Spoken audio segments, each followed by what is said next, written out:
ওই সূর্যটা কিয়ামতের দিন একেবারে নিকটে থাকবে। সূর্যের যেই দিকটা বেশি উত্তাপ, বেশি গরম, হাসরবাসীর দিকে সূর্যের সেই দিকটা দেওয়া হবে। জমিনটা সূর্যের আলোতে, সূর্যের তাপে তামার মতো হয়ে যাবে। আল্লাহর নবী বলেন, সেই দিন কোথাও কোনো ছায়া থাকবে না, শুধুমাত্র আরশের ছায়া ছাড়া। সেদিন কোথাও কোনো ছায়া থাকবে না, আরশের ছায়া ছাড়া। আল্লাহ সুবহানাহু ওয়া তাআলার ওই আরশের ছায়ায় 7 শ্রেণীর মানুষ স্থান পাবে। সুবহানাল্লাহ। আমি পুরা হাদিস বলতেছি না, শুধু যুবকদের অফারের কথা বলতেছি। রাসূল আকরাম সাল্লাল্লাহু আলাইহি ওয়াসাল্লাম বলেন, ওই আরশের ছায়ায় 7 শ্রেণীর মধ্যে 1 শ্রেণীর মানুষ হবে, তারা শাবুন নাশাউ ফি ইবাদাতিল্লাহ। ওই যুবক যে তার যৌবনকাল ইবাদতের মাধ্যমে অতিবাহিত করেছে। এর চাইতে বড় অফার আর কি হইতে পারে বলেন? এর চেয়ে বড় অফার আর কিছু আছে? সুপার 7-এর মধ্যে আল্লাহ তাআলা, আল্লাহর নবী এই যুবকদের, আবেদ যুবকদের অফার রাখছেন যে সেই দিন এই যুবকরা আরশের ছায়ায় স্থান পাবে। অথচ আল্লাহর নবীর এই অফারের কথা ভুলে আজকের তরুণ প্রজন্ম দুনিয়ার সামান্য ছোট ছোট অফার, শয়তানের এই ফাঁদে পা দিয়ে ঈমান হারায়, আমল হারায়, ইজ্জত সম্মান সব হারায়। ঠিক কিনা বলেন?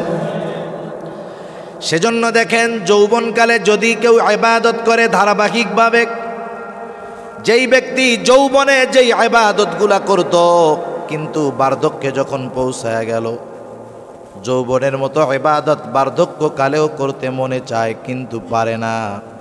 কত সুন্দর অফার! ওই বার্ধক্যে উপনীত ব্যক্তি বার্ধক্যজনিত কারণে যৌবনের মতো ইবাদত করতে পারে না ঠিক, কিন্তু তার ইচ্ছা থাকার কারণে ওই বার্ধক্যে পৌঁছানো ব্যক্তি যৌবনকালে যেমন ইবাদত করত, বার্ধক্যকালে তার আমল নামায় ওই ইবাদতগুলা অটোমেটিক লিখে দেওয়া হবে।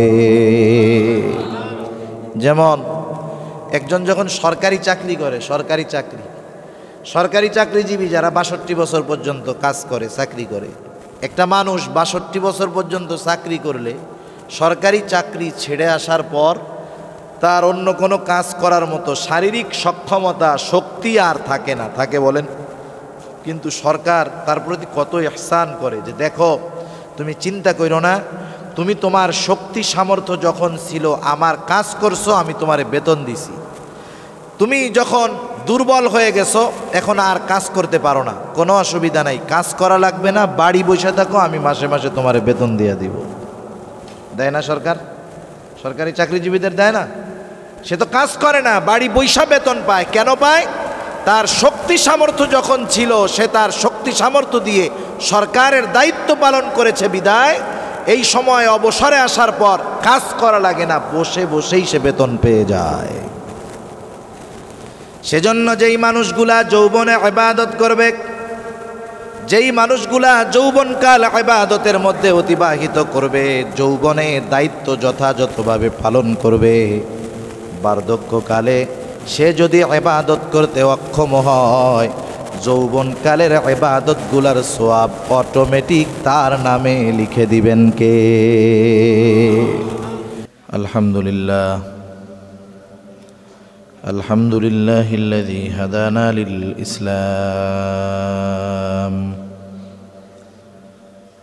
আল্লাযী নাযালাল কুরআন হুদাল লিন-নাসি ওয়া বায়িনাতিন মিনাল হুদা ওয়াল ফুরকান,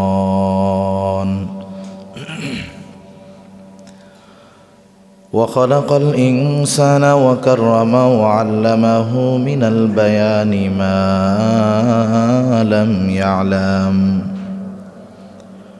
فسبحان الذي لا يحصى امتنانه باللسان ولا بالقلم،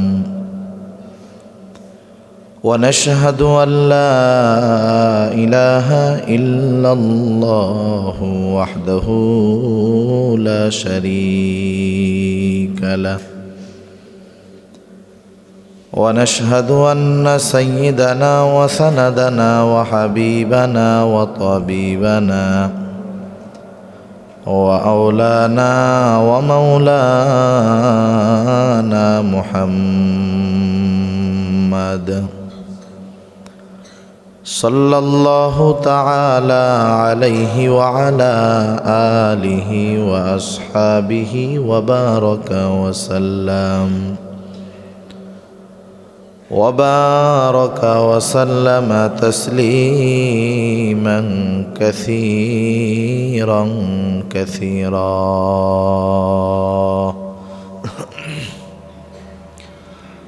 أما بعد فأعوذ بالله من الشيطان الرجيم بسم الله الرحمن الرحيم وذكر فإن الذكرى تنفع المؤمنين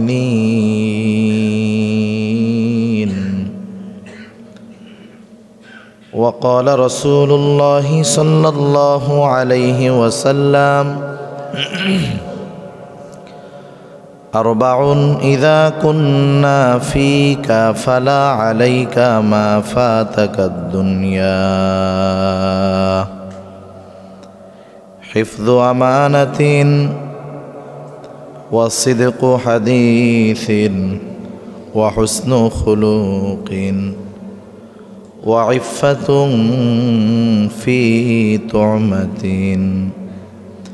أو كما قال النبي صلى الله عليه وسلم صدق الله العلي العظيم وصدق رسوله النبي الكريم ونحن على ذلك من الشاهدين والشاكرين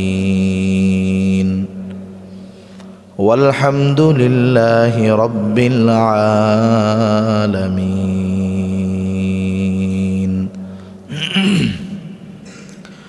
سبحانك لا علم لنا إلا ما علمتنا إنك أنت العليم الحكيم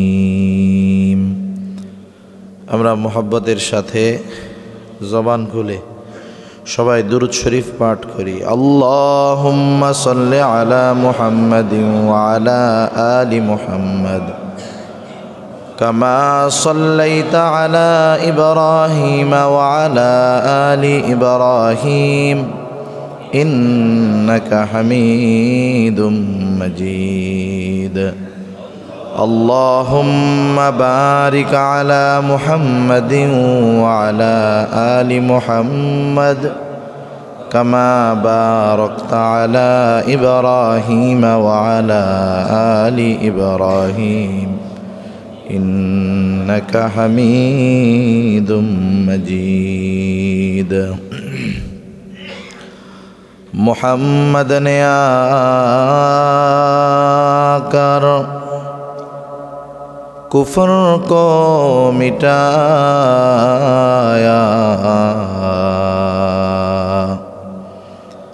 कुफर को मिटाकर सदाकत को बताया बलगल उला बिकमालिही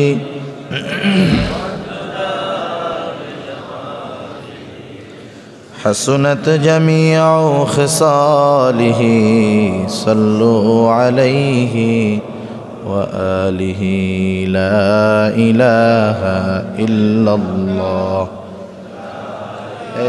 মাইক লাগো, আওয়াজটা বাড়াইতে হবে। এই ভলিউম দেন, ভলিউমটা ছাড়েন আর একটু।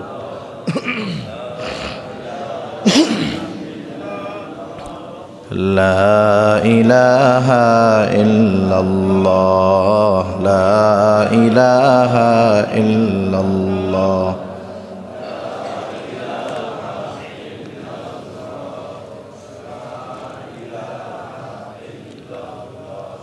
لا إله إلا الله মুহাম্মাদুর রাসূলুল্লাহ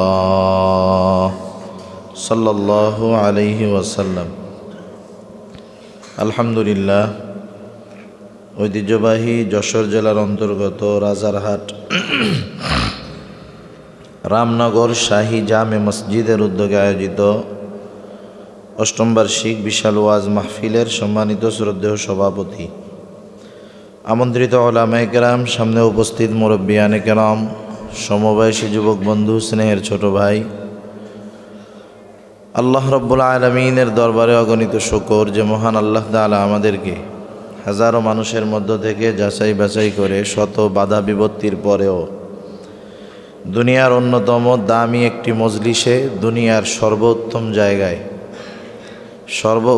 জায়গা এবং সবচাইতে উত্তম দামি মজলিস, এরকম একটি গুরুত্বপূর্ণ জায়গায়, গুরুত্বপূর্ণ একটি মজলিসে আসার, বসার, দিনই আলোচনা শ্রবণ এবং আমাকেও আপনাদের খেদমতে কিছু দিনই কথা পেশ করবার সুযোগ যে মহান মালিক দান করলেন, সেই মহান মনিবকে খুশি করার জন্য মহব্বতের সাথে জবান খুলে অন্তর থেকে আমরা একবার কালিমাতুশ শুকর পাঠ করি, আলহামদুলিল্লাহ।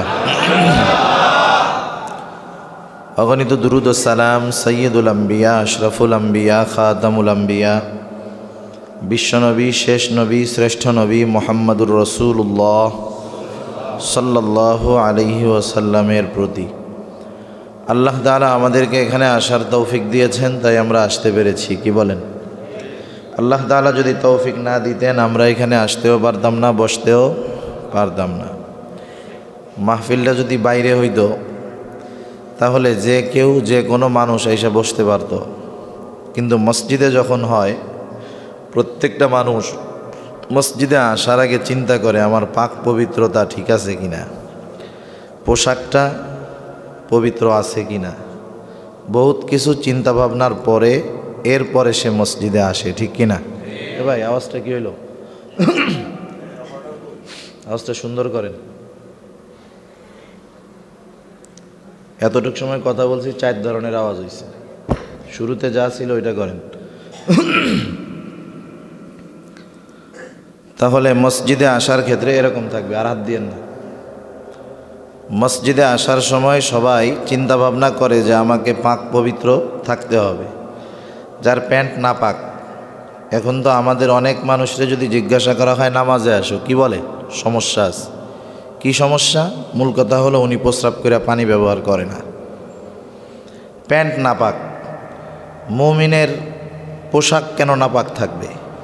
মুমিন সর্বদা পবিত্র থাকবে, পরিচ্ছন্ন থাকবে, ঠিক কিনা বলেন?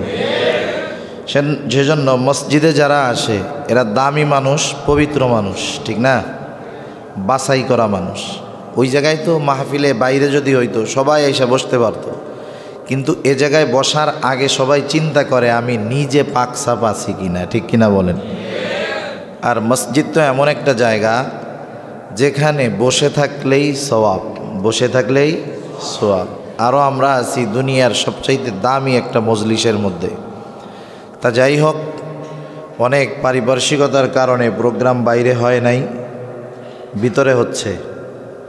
যতটুকুই হোক এটাই আল্লাহ তাআলা নির্ধারণ করে রাখছে, আর আল্লাহ তাআলা যেটা নির্ধারণ করে রাখছে এর উপরেই বান্দা খুশি, ঠিক কিনা বলেন? তা আমরা বেশি সময় আপনাদের কষ্ট দিব না। যতটুকু সময় আমরা থাকবো, বসবো, শুধুমাত্র আলোচনা শুনবার নিয়তে বসবো না, বোঝা এবং আমলের নিয়তেও বসবো। আল্লাহ তৌফিক দান করুক। আমাকে আল্লাহ তাআলা ইখলাসের সাথে বলবার, আপনাদেরকে শ্রবণ করবার তৌফিক আল্লাহ দান করুক। আমি আপনাদের খেদমতে পবিত্র কোরআনুল কারীমের একটা আয়াত ও রাসূল আকরাম সাল্লাল্লাহু আলাইহি ওয়াসাল্লামের অগণিত হাদিস থেকে একটা হাদিস পাঠ করেছি। উক্ত আয়াতে কারিমা এবং হাদিসকে সামনে রেখে কিছু কথা আপনাদের খেদমতে বলার তৌফিক আল্লাহ তাআলার কাছে চাই। আল্লাহ সুবহানাহু ওয়া তাআলা উক্ত আয়াতে কারিমার মধ্যে বলতেছেন, ওয়াযাক্কির ফাইন্না যিকরা তানফাউল মুমিনিন। আল্লাহ তাআলা আমার আপনার নবীকে উদ্দেশ্য করে বলতেছেন, নবী আপনি উপদেশ দেন, নসিহত করেন, ওয়াজ করেন, উপদেশ দেন। কেন ওয়াজ করবেন, কেন নসিহত করবেন, কেন উপদেশ দিবেন? আল্লাহ তাআলাই বলেন ফাইন্না যিকরা তানফাউল মুমিনিন, কারণ নসিহত, উপদেশ, ওয়াজ এটা মুমিনের জন্য উপকারী। সুবহানাল্লাহ। এজন্য রাসূলুল্লাহ সাল্লাল্লাহু আলাইহি ওয়াসাল্লাম সাহাবাদেরকে উপদেশ দিতেন। আমি আপনাদের উপদেশ দিব না, আল্লাহর রসুলের উপদেশগুলো আমরা আলোচনা করব। আল্লাহর রসুলের উপদেশগুলা আমরা আলোচনা করব। কি উপদেশ তিনি সাহাবাদেরকে দিতেন এগুলা আমরা একটু আলোচনা করব ইনশাআল্লাহ। শোনা যাবে না খেয়াল দিয়া? এখন তো এই নসিহতের মজলিস কায়েম করার জন্য অনেক আয়োজন হয়। যেমন একটা মাহফিল করার জন্য প্রথম বক্তারে দাওয়াত দিতে হয়, কারণ আমাদের গ্রামের ভাষায় বলে বাড়ির গোশ ডাইলের সমান। কথা বুঝেন? বাড়ির গোশ ডাইলের সমান। আমরা মনে করি বাইরে থেকে আনলে, অনেক দূর থেকে আনলে ওই হুজুর মনে হয় নতুন কিছু ওহী নাজিল হয় তার কাছে, এই নতুন কথাগুলো বলে। আমাদের ধারণা এরকম। এই জন্য এলাকার বড় আলেম যদি বয়ান করে, এনার কথা তো শুনছি, কি আর বলবে, আমরা অনেক সময় এমনটা মনে করি। কিন্তু রাসূলুল্লাহ সাল্লাল্লাহু আলাইহি ওয়াসাল্লাম সাহাবাদেরকে যখন নসিহত করতেন, এমন আয়োজনের ব্যবস্থা ছিল না, পোস্টারিং ছিল না, মাইকিং ছিল না, প্যান্ডেল ছিল না, কিছুই ছিল না। রাসূল আকরাম সাল্লাল্লাহু আলাইহি ওয়াসাল্লাম নামাজের পরে, প্রত্যেক নামাজের পরে সময় হলেই, সময় পাইলেই সাহাবাদেরকে নসিহত করতেন। আবার আমাদের অনেকের অনুযোগ আছে, অভিযোগ আছে বা অভ্যাস এরকম যে সামনে যদি মানুষ অনেক না থাকে ওয়াজ ওঠে না, এমন একটা কথা বলে না? সামনে যদি মানুষ বেশি না থাকে ওয়াজ ওঠে না। রাসূলুল্লাহ সাল্লাল্লাহু আলাইহি ওয়াসাল্লাম ওই রকম ওয়াজ ছিলেন না যে অনেক মানুষ হইলেই তিনি ওয়াজ করতেন, কম মানুষ থাকলে নসিহত করতেন না, তা না। হাদিসের মধ্যে অনেক হাদিস আছে, গুরুত্বপূর্ণ হাদিস। দেখা যায় নসিহতের ওই হাদিস আল্লাহর রসুল স্পেশালি একজন তার সাথে, তাকে আল্লাহর রসুল নসিহতটা করছে। শুধু তাই না, আল্লাহর রসুলের সফর সঙ্গী হয়েছে একজন সাহাবী, একসাথে চলতেছে। ওই একজনেরই আল্লাহর নবী এমন গুরুত্বপূর্ণ নসিহত করেছেন যে ওই নসিহতগুলোর উপরে যদি আমল কেউ করে তাহলে তার জীবন পরিবর্তন হয়ে যাওয়া সম্ভব। যেমন হযরত আবু যর রাদিয়াল্লাহু তাআলা আনহু, ওনারে আল্লাহর রসুল গুরুত্বপূর্ণ 3টা নসিহত করছে এক হাদিসের মধ্যে। হযরত আবু যর রাদিয়াল্লাহু তাআলা আনহু বলেন, ক্বালা লি রাসূলুল্লাহ সাল্লাল্লাহু আলাইহি ওয়াসাল্লাম, রাসূল আকরাম সাল্লাল্লাহু আলাইহি ওয়াসাল্লাম আমাকে নসিহত করেছেন। ক্বালা লি, আমাকে বলেছেন, আমার জন্য বলেছেন, আমাকে নসিহত করেছেন, ও আবু যর, ইত্তাকিল্লাহা হাইসুমা কুনতা, ও আবু যর, তুমি সর্ব অবস্থায়, সর্বহালতে আল্লাহ তাআলাকে ভয় করবা। এরপরে নবীজি বলতেছেন, ওয়া আতবিউস সাইয়্যাতাল হাসানাতা তামহুহা, ও আবু যর, তোমার দ্বারা যদি কখনো কোনো অন্যায় কাজ হয়ে যায়, গুনার কাজ হয়ে যায়, তুমি সাথে সাথে আরেকটা ভালো কাজ করবা, নেকের কাজ করবা। কেন করবা? কারণ ভালো কাজ, নেকের কাজ গুনার কাজটাকে মিটায়া দেয়। এরপরে নবীজি বলেন, ওয়া খালিকিন নাসা বিখুলুকিন হাসানিন, ও আবু যর, তুমি সর্ব অবস্থায় মানুষের সাথে উত্তম আচরণ করবা। এই যে গুরুত্বপূর্ণ 3টা উপদেশ, এটা আল্লাহ রাসূল সাল্লাল্লাহু আলাইহি ওয়াসাল্লাম আবু যর রাদিয়াল্লাহু তাআলা আনহুরে একা করছেন। ওনার সাথে উনি ছিলেন, তখন একাকী এই নসিহতগুলা করছেন। আমি আপনাদের খেদমতে ওই রকম একটা নসিহতের হাদিস পাঠ করেছি। মুসনাদে আহমদের মধ্যে এই নসিহতমূলক হাদিসটা আল্লাহর নবী বর্ণনা করেছেন। গুরুত্বপূর্ণ একটা হাদিস। এই হাদিসের ব্যাপারে, এই নসিহতের ব্যাপারে আমার আপনার নবী বলেন, এই হাদিসের মধ্যে আমাদের জন্য 4টা উপদেশ রয়েছে। কয়টা উপদেশ? নবীজি বলেন, এই 4টা জিনিস যেই লোকটা নিজে আয়ত্ত করবে, আমলে পরিণত করতে পারবে, আমার আপনার নবী বলেন, এই 4 গুণ যার মধ্যে আছে, দুনিয়াতে তার যদি আর কোনো কিছু নাও থাকে কোনো অসুবিধা নাই। কয়টা গুণ? 4টা গুণ। রাসূল আকরাম সাল্লাল্লাহু আলাইহি ওয়াসাল্লাম বলেন, আরবাউন ইযা কুন্না ফীকা ফালা আলাইকা মা ফাতাকা দুনিয়া হিফযু আমানাতিন। নবীজি বলেন আরবাউন, 4টি জিনিস, ইযা কুন্না ফীকা ফালা আলাইকা মা ফাতাকা দুনিয়া। এই 4টি জিনিস যদি তোমাদের কারো মধ্যে থাকে আর তার যদি দুনিয়াতে কিছু না থাকে তাতে কোনো সমস্যা নাই, তাতে কোনো কিছু আসে যায় না। 4টি জিনিসের প্রথমটির ব্যাপারে আমার আপনার নবী বলেন, প্রথমটা হলো হিফযু আমানাতিন, আমানতের হেফাজত করা। 2 নাম্বার নবী বলেন ওয়াসিদকু হাদিসিন, সত্য কথা বলা। 3 নাম্বার ওয়াহুসনু খুলুকিন, উত্তম চরিত্রের অধিকারী হওয়া। 4 নাম্বার নবী আমার বলেন ওয়াইফাতুন ফি তুমাতিন, হালাল রিজিক হওয়া, রিজিকটা হালাল হওয়া। 1 নাম্বার নবীজি বলেন হিফযু আমানাতিন, আমানতের হেফাজত করা। আমানতের হেফাজত করা এটা বড় গুরুত্বপূর্ণ একটি বিষয়, কারণ মুমিন আমানতের হেফাজত করে আর মুনাফিক আমানতের খেয়ানত করে। হাদিসের মধ্যে আল্লাহর নবী জানায় দেন, এক হাদিসের মধ্যে আসছে মুনাফিকের আলামত হলো 3টা, আর এক হাদিসের মধ্যে আসছে মুনাফিকের আলামত হলো 4টা। নবীজি বলেন ইদা হাদ্দাসা কাযাবা, মুনাফিকের অন্যতম প্রধান আলামত হলো মুনাফিক যখন কথা বলে মিথ্যা কথা বলে। ওয়া ইদা ওয়াদা আখলাফা, যখন সে ওয়াদা করে ওয়াদা খেলাফ করে।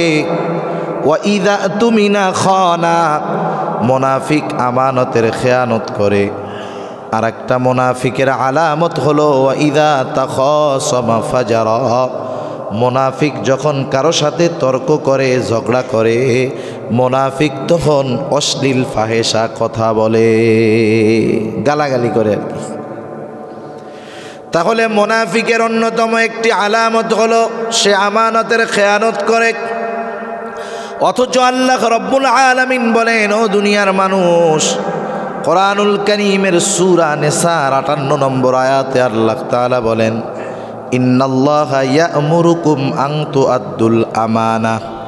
আল্লাহ রব্বুল আলামিন আমানতের খেয়ানত করতে নিষেধ করে বলেন যে আল্লাহ তাআলা তোমাদেরকে আদেশ করতেছে যে তোমরা আমানত, যার আমানত তোমরা তাকে ফিরায় দাও, আমানতের খেয়ানত করবা না। কত গুরুত্বপূর্ণ বিষয় আমানত। রাসূল আকরাম সাল্লাল্লাহু আলাইহি ওয়াসাল্লাম এক হাদিসের মধ্যে বলেন লা ঈমানা লিমান লা আমানাতা লাহ। নবীজি বলেন যার মধ্যে আমানতদারিতা নাই তার মধ্যে ঈমান নাই। তার মানে আমানতদারিতার সম্পর্ক হলো ঈমানের সাথে, কত গুরুত্বপূর্ণ বিষয়। কিন্তু আফসোস, এই যে মুনাফিকদের 4টি খাসলাত, 4টি বদ অভ্যাসের কথা আমরা জানলাম, বলেন তো এই 4টি বদ অভ্যাস আমাদের মুসলমানদের মধ্যে আছে না নাই? খোঁজ নিলে দেখা যাবে অমুসলিম যারা, তাদের চাইতে আমাদের মধ্যে এই 4 বদ অভ্যাস আরও বহুগুণে বেশি আছে, ঠিক না? বহুগুণে বেশি আছে। যাই হোক, এই আমানতের হেফাজত করা কত গুরুত্বপূর্ণ, কারণ এটা ঈমানের সাথে সম্পৃক্ত একটা বিষয়। শুধু তাই নয়, আমার আপনার নবী কেমন আমানতদার নবী, আমরা তো তার উম্মত, আমাদেরও তেমন আমানতদার হওয়ার দরকার ছিল। রাসূল আকরাম সাল্লাল্লাহু আলাইহি ওয়াসাল্লাম কেমন আমানতদার ছিলেন?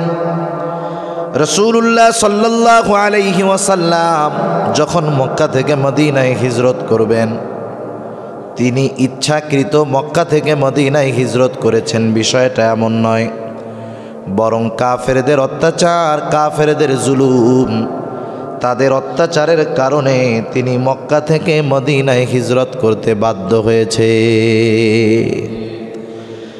কত হত্যার প্রচেষ্টা কাফেররা আমার আপনার নবীকে করছে, আল্লাহ তাআলার আদেশ হলো আমার আপনার নবী হিজরত করলেন।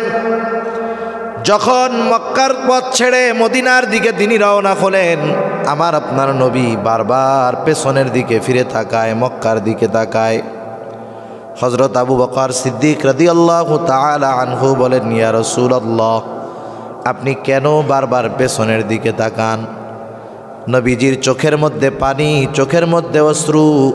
নবীজি বলতেছেন, ও আবু বকর, আমি তো এই মক্কা ছেড়ে যেতে চাই নাই, কারণ এই মক্কা আমার জন্মস্থান, আমার শৈশব, কৈশোর, যৌবন সব কিছু মক্কায় অতিবাহিত হয়েছে।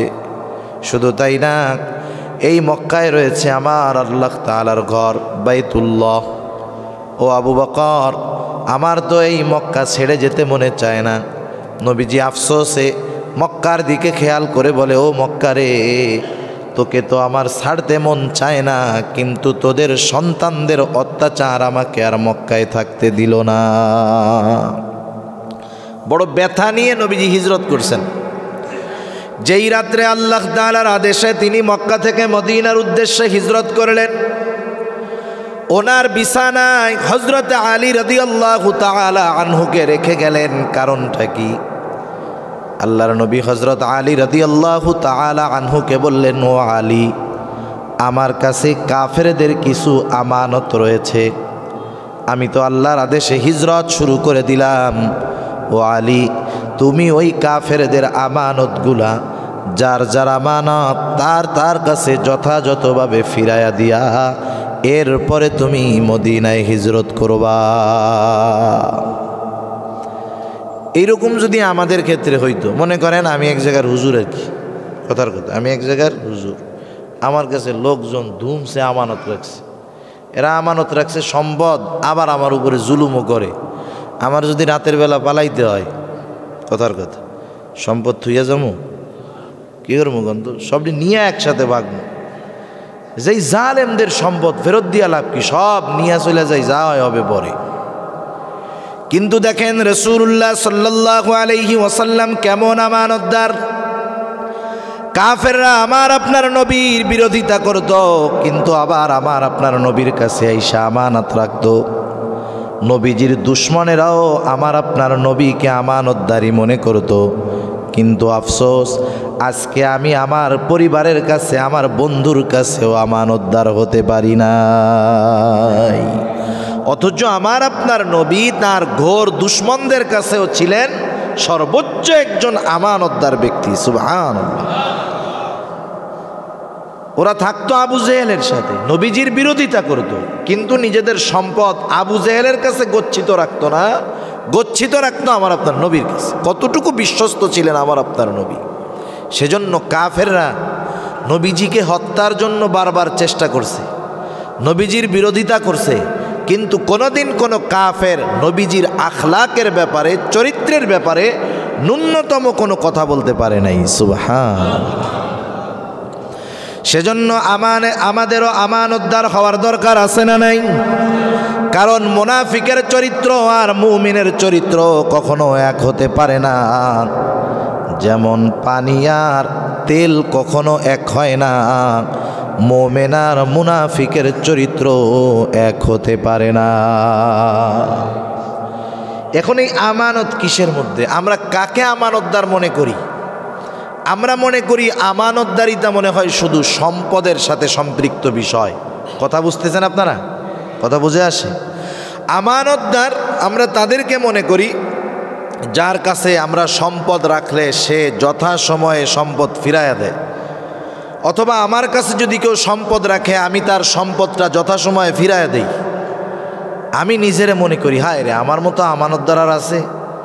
আর যে ওই রকম সম্পদ ফিরাইয়া দেয় আমরা মনে করি লোকটা বড় আমানতদার।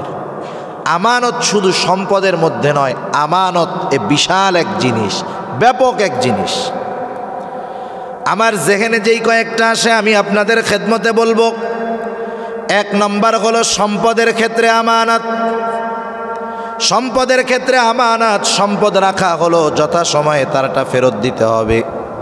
আর আমানতের ব্যাপারে বিষয়টা খেয়াল রাখতে হবে, যখন কেউ আমার কাছে 500 টাকা আমানত রাখবে, ওই 500 টাকা যদি সে আমার কাছে আমানত রাখে, ওই 500 টাকা যদি নতুন টাকা হয়, হুবহু যেটা আমানত রাখবে সেটাই তাকে ফেরত দিতে হবে। যদি পুরানো টাকা দেয়, পুরানোটাই ফেরত দিতে হবে। আমানতের ক্ষেত্রে, সম্পদের আমানতের ক্ষেত্রে হুবহু যেই সম্পদ রাখবে সেটাই ফেরত দেওয়া, এটাই হবে আমানত পূর্ণ করা। সেজন্য 1 নম্বর আমানত হয় সম্পদের মধ্যে, 2 নম্বর আমানত হয় কথার মধ্যে। কথার মধ্যেও আমানত হয়। এটা আবার কেমন জিনিস? রাসূল আকরাম সাল্লাল্লাহু আলাইহি ওয়াসাল্লাম এক হাদিসের মধ্যে বলেন, ইযা হাদ্দাসার রাজুলু সুম্মা ইলতাফাতা ফাহিয়া আমানাতুন। নবীজি বলেন, যখন কোনো ব্যক্তি কথা বলে আর এদিকে সেদিকে তাকায়, ডানে বামে তাকায়, ওই কথাটা অটোমেটিক যার কাছে বলে তার কাছে আমানত হয়ে যায়। একজন যখন আমার আপনার কাছে কোনো গুরুত্বপূর্ণ কথা বলে, কথা বলার সময় অনেকে দেখবেন এরকম ডাইনে বামে থাকে, দেখে, কেউ দেখে নাকি? দেখে না? এরকম কি জন্য দেখে? যে আপনার কাছে যে কথাটা বলতেছে বা আমার কাছে যে কথাটা বলতেছে, এই কথাটা বলার সময় কেউ শুনে ফেলে কিনা, কেউ দেখে কিনা, এই জন্য সুম্মাল তাফাতা, এদিক ওদিক তাকায়। ঠিক কিনা বলেন? কথা বলার সময় যদি কেউ ডানে বামে তাকায় আর কিছুই বলে নাই, শুধু কথা বলার সময় সে ডানে বামে এরকম সতর্কতার সাথে তাকাইছে, তাহলে ওই কথা আমার সাথে বলার সাথে সাথে ওর বলা লাগবে না, অটোমেটিক ওইটা আমানত হয়ে যায়। আবার আমাদের খাসলাত তো বড়ই খারাপ। আমার কাছে কেউ যদি এসে বলে, হুজুর এই গোপন কথাটা শুধু আপনার কাছে বললাম, আমানত, আর কারো কাছে বইলেন না। আমাদের খাসলাত হলো, কেউ যদি কোনো কথা বলার পর আমাদেরকে বলে কথাটা আর কারো কাছে বইলেন না, তাইলে ওই কথা আর আমরা হজম করতে পারি না। তখন ওই কথা পেটের মধ্যে হজম হয় না। যেমন অনেক সময় যে ভাত নরম খায়, সে যদি ভাতের চাউলটা শক্ত হয়, পেটের মধ্যে পুটপুট শুরু হয় না? পেটপুট শুরু হয়ে যায়, গ্যাস হয়, বাথরুম না করলে আর ভাল লাগে না। ওই যে কথা বলার পরে যখন বলে কারো কাছে কইয়েন না, তখন ওই কথা পেটের মধ্যে যাইয়া ওইরকম মারামারি শুরু করে। আমি যতক্ষণ ওই কথা আর একজনরে না বলবো ততক্ষণ এই পেটের রোগ আর যায় না, ঠিক না? এবার আমি যাই আর একজনরে বলি, শোন অমকে আমার কাছে এই কথাটা কইছে, আর কাউরে বলে নাই, আমি শুধুমাত্র তোকে বললাম, তুই কিন্তু কাউরে কবি না। এইবার আমার রোগটা তারে দিয়ে দিলাম। আমার রোগ যখন তার কাছে গেছে, সে কি করবে? আমি যা করছি তাই করবে। ওইবার আর একজনরে বলবে যে, শোন অমুকের ব্যাপারে এই কথাটা শুনছি, তোরেই শুধু কইলাম, আর কাউরে বলবি না। এরকম করতে করতে এই গোপন কথা একজনের পর একজনের কাছে যাইতে যাইতে ওমিক্রনের চাইতেও দ্রুত ছড়ায়া যায়, ঠিক কিনা বলেন? অথচ এই যে কথার আমানতের খেয়ানত করলাম আমি। সেজন্য সাবধান, এমন কোনো কাজ করব না। কেউ যদি আমার কাছে কোনো কথা বলে, আমি সেটা আমানতদারিতার সাথে সংরক্ষণ করব। আবার আমাদের খাসলাত হলো, একজনের সাথে ভালো সম্পর্ক, বন্ধুত্বের সম্পর্ক, এই সম্পর্কের কারণে বন্ধু অনেক কথা বন্ধুর কাছে বলে। এখনকার জামানা তো এমন একটা জামানা, বন্ধুত্ব হতেও টাইম লাগে না, বন্ধু শত্রু হতেও সময় লাগে না।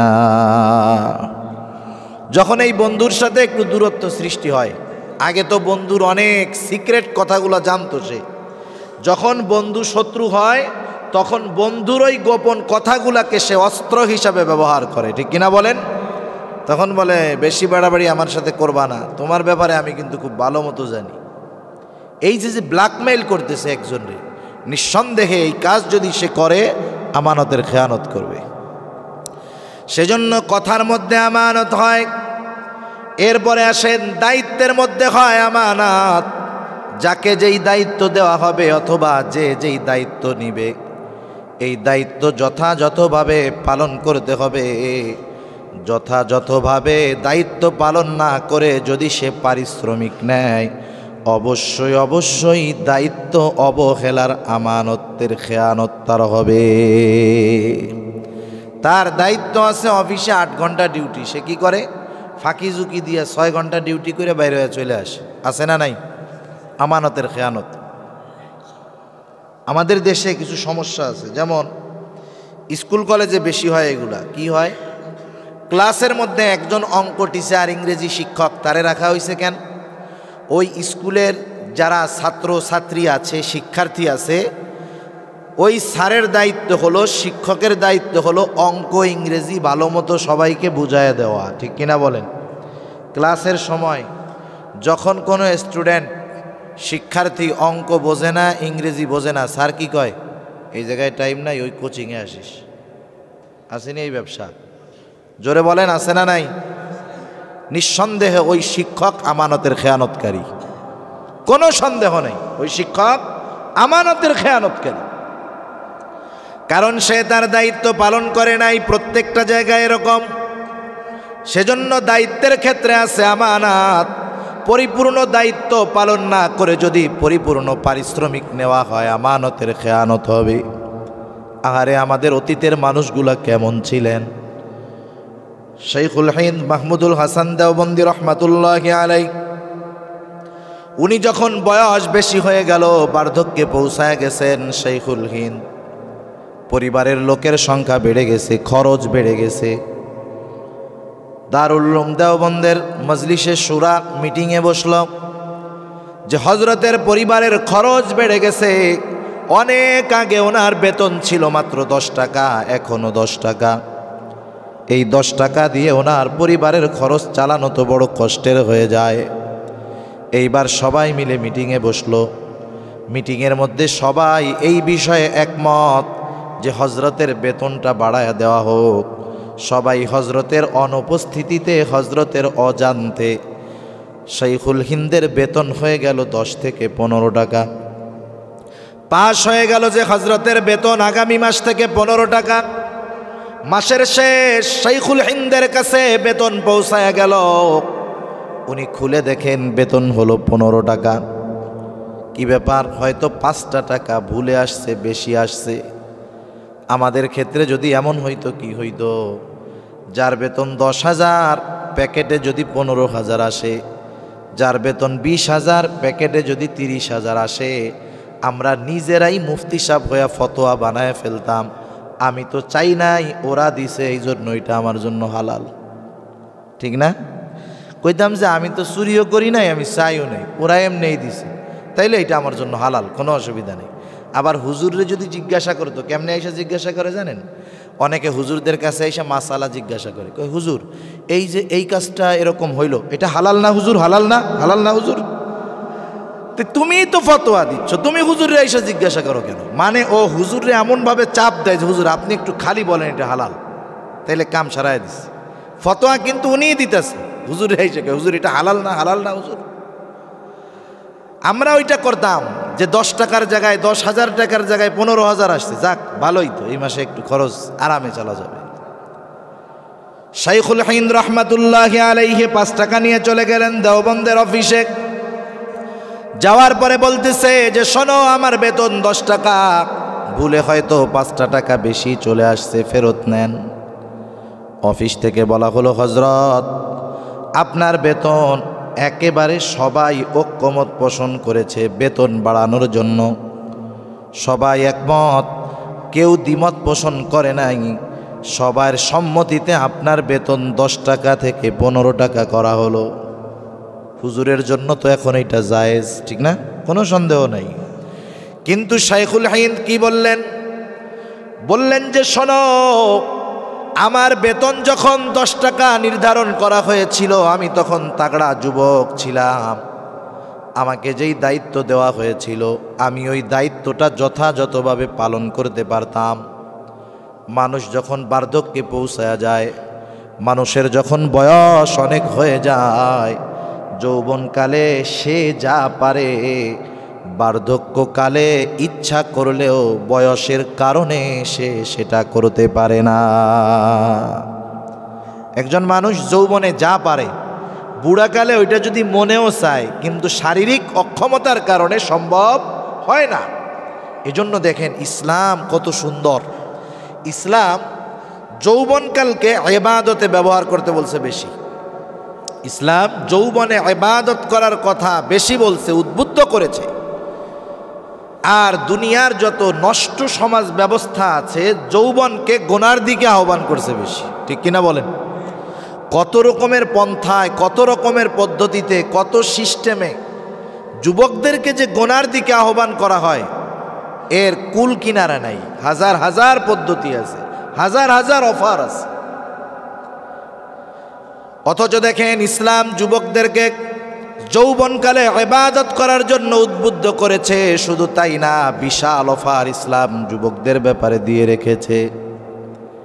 রাসূল আকরাম সাল্লাল্লাহু আলাইহি ওয়াসাল্লাম জানায় দেন, কিয়ামতের দিন পৃথিবী থেকে 9,30,00,000 মাইল দূরে যেই সূর্যটা এখন অবস্থান করতেছে, 9,30,00,000 মাইল দূরে, এই পৃথিবীর চাইতে 13 লক্ষ গুণ বড় সূর্যটা।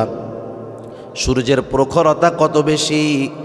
ওই 9,30,00,000 মাইল দূরে যেই সূর্য, বিজ্ঞান বলে সূর্যের যেই দিকটা শীতল সেই দিকটা পৃথিবীর দিকে দেওয়া। অথচ দেখেন ওই সূর্যের আলো যখন দুনিয়াতে আসে গরমের সময়, ওই যে পাকা রাস্তার উপরে যখন সূর্যের আলো পড়বে, খালি পায়ে 5 মিনিট হাঁটা যাবে না, পার মধ্যে ফোসকা পড়ে যাবে। অথচ 9,30,00,000 মাইল দূর থেকে সূর্যের আলো সরাসরি পৃথিবীর মধ্যে আসে না। পৃথিবীর বাইরে আল্লাহ রাব্বুল আলামিন কুদরতি ছাকনি রাইখা দিয়েছেন। ওইটার উপরে সূর্যের আলোটা যখন পড়ে, সূর্যের ক্ষতিকারক বেগুনি রশ্মিগুলাকে সেকে আল্লাহ তাআলা যখন পৃথিবীবাসীর জন্য সূর্যের আলোটা পাঠায়, তখন ওই সূর্যের আলো আমাদের জন্য ভিটামিন ডি হয়ে যায়। ডাইরেক্ট আসে না, ডিরেক্ট আসে না। যদি ওই 9,30,00,000 মাইল দূরে সূর্যের ঠান্ডা দিক আমাদের দিকে, ওই আলোটা যদি ডাইরেক্ট আসতো, একেবারে ডিরেক্ট আসতো দুনিয়ায়, তাহলে উদ্ভিদ জন্মাইতো না, একবারে গরমে সব শেষ।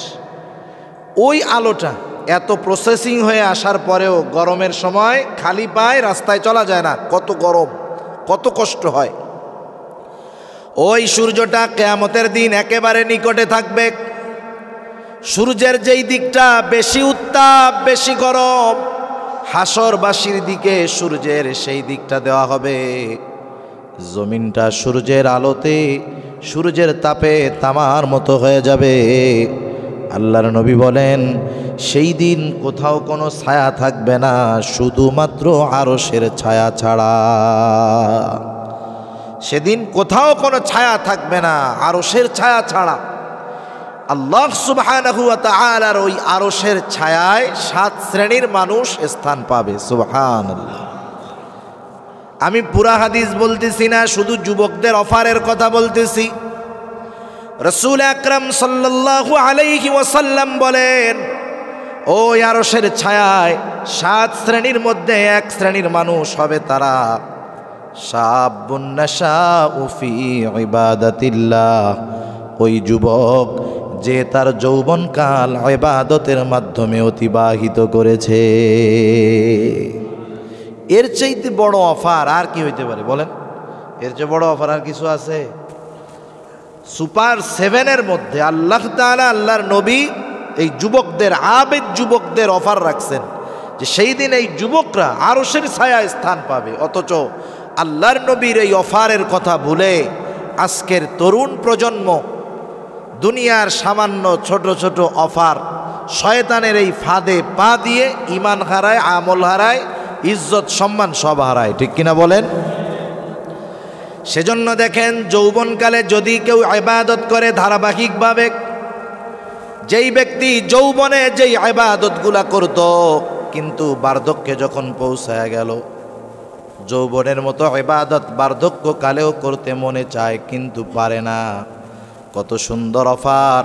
ওই বার্ধক্যে উপনীত ব্যক্তি বার্ধক্যজনিত কারণে যৌবনের মতো ইবাদত করতে পারে না ঠিক, কিন্তু তার ইচ্ছা থাকার কারণে ওই বার্ধক্যে পৌঁছানো ব্যক্তি যৌবনকালে যেমন ইবাদত করত, বার্ধক্যকালে তার আমল নামায় ওই ইবাদতগুলা অটোমেটিক লিখে দেওয়া হবে। যেমন একজন যখন সরকারি চাকরি করে, সরকারি চাকরি, সরকারি চাকরিজীবী যারা ৬২ বছর পর্যন্ত কাজ করে, চাকরি করে, একটা মানুষ ৬২ বছর পর্যন্ত চাকরি করলে সরকারি চাকরি ছেড়ে আসার পর তার অন্য কোনো কাজ করার মতো শারীরিক সক্ষমতা, শক্তি আর থাকে না। থাকে বলেন? কিন্তু সরকার তার প্রতি কত ইহসান করে যে দেখো, তুমি চিন্তা করো না, তুমি তোমার শক্তি সামর্থ্য যখন ছিল আমার কাজ করছো, আমি তোমারে বেতন দিছি। তুমি যখন দুর্বল হয়ে গেছো, এখন আর কাজ করতে পারো না, কোনো অসুবিধা নাই, কাজ করা লাগবে না, বাড়ি বসে থাকো, আমি মাসে মাসে তোমারে বেতন দিয়ে দিব। দেয় না সরকার? সরকারি চাকরিজীবীদের দেয় না?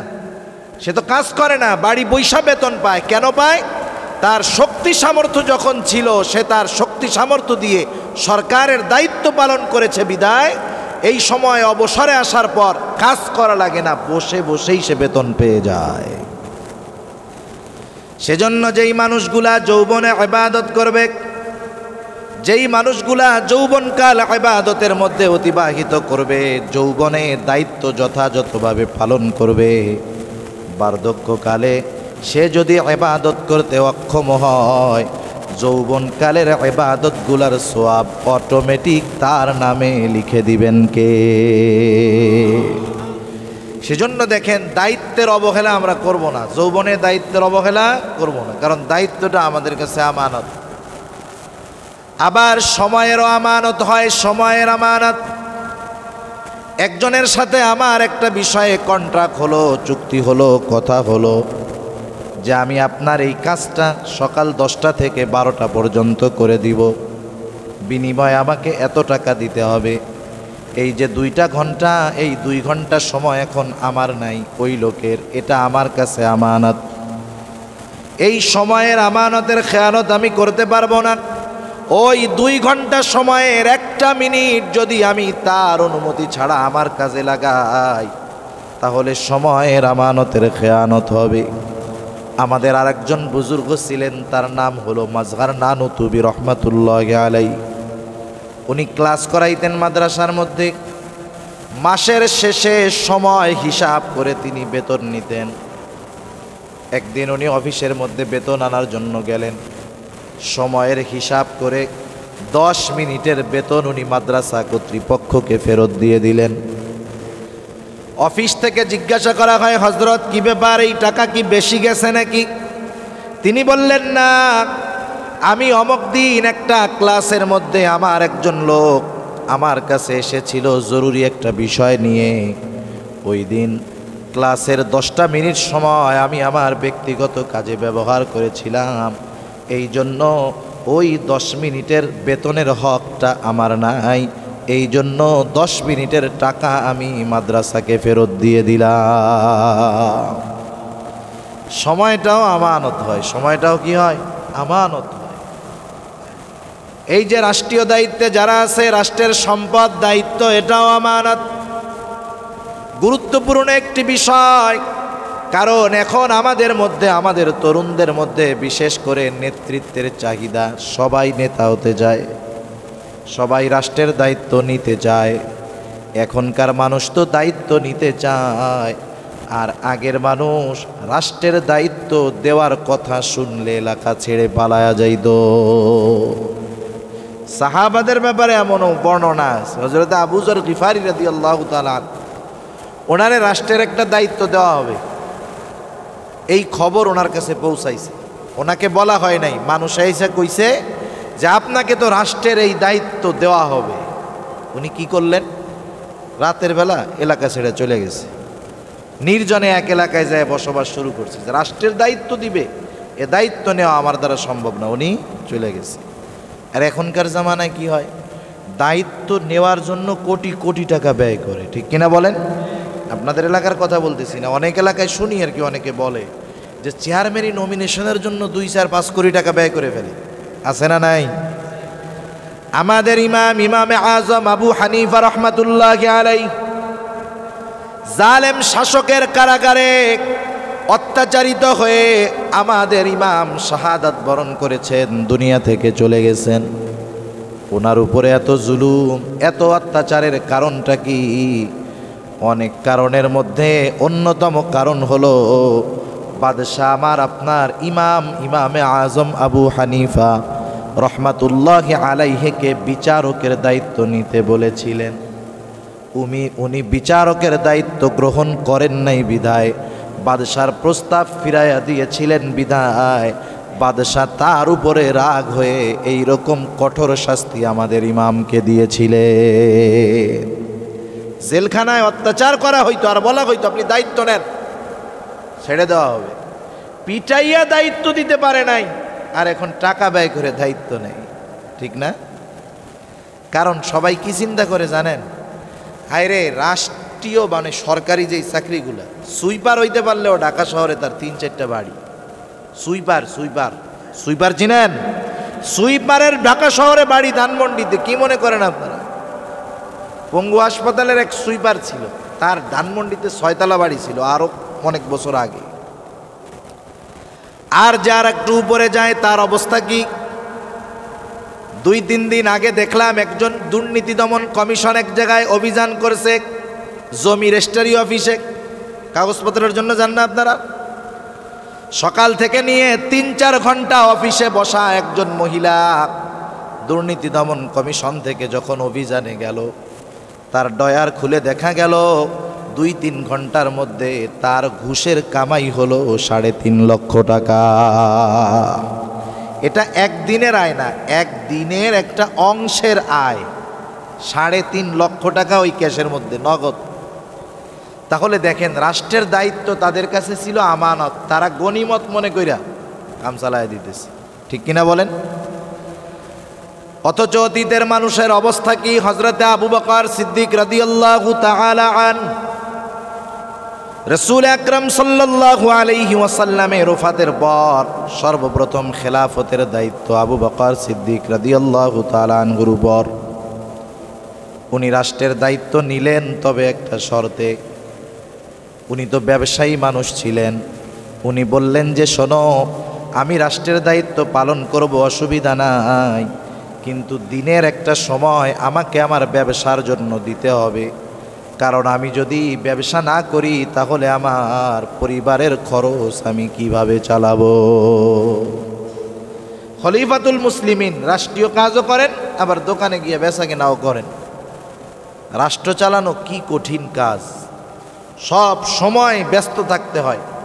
বিভিন্ন কাজে মানুষ আসে, আইসা দেখে খলিফাতুল মুসলিমিন নাই, কোন জায়গায়? উনি দোকানে দোকানদারি করতেছে। রাষ্ট্রীয় কাজে ব্যাঘাত ঘটে যায়। সাহাবারা পরামর্শ করল, খলিফাতুল মুসলিমিন আপনি পূর্ণ সময়টা রাষ্ট্রের জন্য দিবেন, আর রাষ্ট্রীয় কোষাগার থেকে আপনাকে কিছু ভাতা দেওয়া হবে। ইসলামের কল্যাণের দিকে খেয়াল করে, মুসলমানদের কল্যাণের দিকে খেয়াল করে হযরত আবু বকর সিদ্দিক রাদিয়াল্লাহু তাআলা আনহু শর্ত মেনে নিলেন। ন্যূনতম একটা ভাতা নির্ধারণ করা হলো তার জন্য। Chairman, member, ward commissioner, MP, মন্ত্রী, রাষ্ট্রপতি সবার জন্য কিন্তু একটা ফিক্সড ভাতা আছে না? যতটুকু ভাতা রাষ্ট্র থেকে নির্ধারিত করা, আল্লাহর কসম ওই ভাতার বাইরে একটা রাষ্ট্রের একটা পয়সাও ব্যবহার করা তাদের জন্য বৈধ নয়। বরং কত জঘন্য জানেন? হায় রে, আমরা একজনকে কষ্ট দিলাম, একজনের হক নষ্ট করলাম। একজনকে কষ্ট দিলাম, একজনের হক নষ্ট করলাম। মনে করেন অনেক সময় ওয়ার্ডে তো একজন মেম্বারের দায়িত্ব হলো একটা ওয়ার্ড। অনেক সময় একটা ওয়ার্ডে 100 জন ভিজিএফের চাউল খায়, গম খায়, মানে গরিব মানুষ।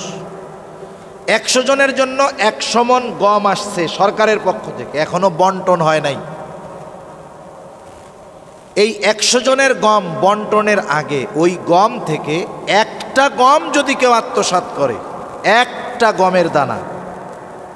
গমের দানা বন্টনের আগে যদি কেউ আত্মসাৎ করে, 100 জনের হক নষ্ট করা হবে। কত জনের? কারণ বন্টনের আগে প্রত্যেকটা গমের দানার মধ্যে হক আছে কত জনের? 100 জনের। এবার চিন্তা করেন, যদি ওয়ার্ডের একজন মেম্বার একটা গম নেয়, তাহলে তার উপরে কত চাপ। যদি চেয়ারম্যান হয়, চাপ আরও বেশি। একবারে রাষ্ট্রের প্রধান যদি রাষ্ট্রীয় কোষাগারের 1 টাকা নষ্ট করে, ওই রাষ্ট্রের যত মানুষ আছে সবার হক নষ্ট করা হবে। দায়িত্ব যত বড়, আমানতের খেয়ানত তত বড়, দায়িত্ব যত বড় তার পাপটা তত বড়। একটা গম মেম্বার চুরি করলে এতটুক, কিন্তু যদি রাষ্ট্রের প্রধান এটা আত্মসাৎ করে বিশাল বড়। কারণ রাষ্ট্রের যেই সম্পদ, এই সম্পদের মধ্যে প্রত্যেকটা মানুষের হক আছে না নাই? হযরত আবু বকর সিদ্দিক রাদিয়াল্লাহু তাআলা আনহুর জন্য নামমাত্র ভাতা কতটুকু? ওনার প্রতিদিনকার জন্য যতটুকু বাজেট ছিল, ভাতা ছিল, তা দিয়ে একটা তরকারি আর 2-3টা রুটি হইতো, এর বেশি কিছু না। আবার উনি প্রতি মাসের ভাতা একসাথে নিতেন না, প্রতিদিনকারটা প্রতিদিন ওনার বাসায় পৌঁছায়া দেওয়া হতো। যাই হোক, চলতেছে, খেলাফতের দায়িত্ব পালন করতেছেন।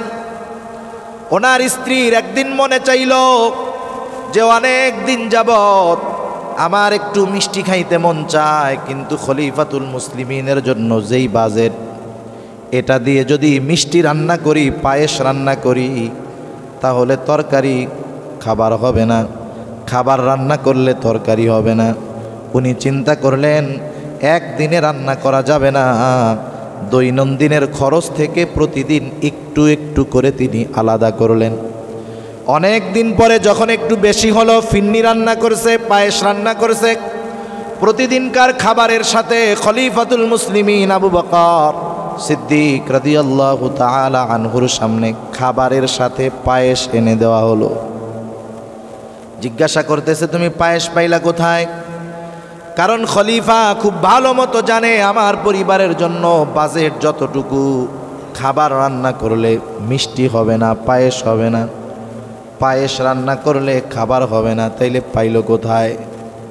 স্ত্রী এবার বলতেছে, শোনেন, অনেক দিন আগে আমার একটু পায়েস খাইতে মন চাইছিল, কিন্তু প্রতিদিন আমাদের সংসারের জন্য যতটুকু বাজেট বরাদ্দ, এটা দিয়ে তো পায়েস আর খাবার একত্রে রান্না করা সম্ভব নয়।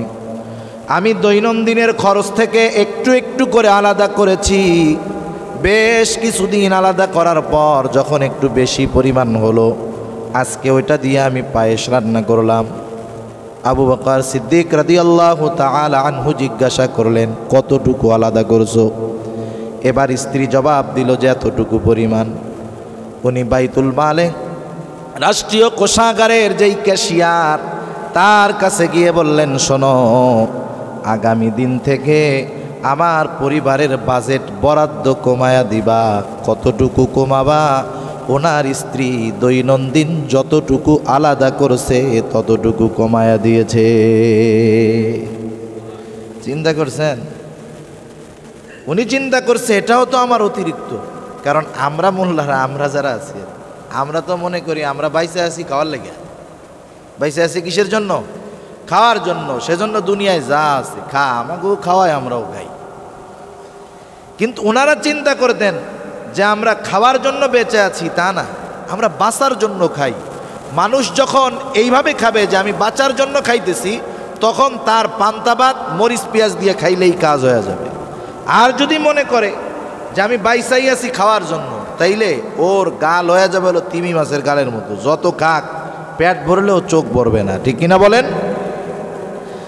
সেজন্য দেখেন, উনি মনে করেছেন আমার তো পায়েস খাওয়ার দরকার নাই, আমার স্ত্রী দৈনিক যতটুকু আলাদা করেছে অতটুকুও তো দরকার নাই। বাজেট বন্ধ হয়ে গেল। হযরত ওমর রাদিয়াল্লাহু তাআলা আন কেমন মানুষ ছিলেন!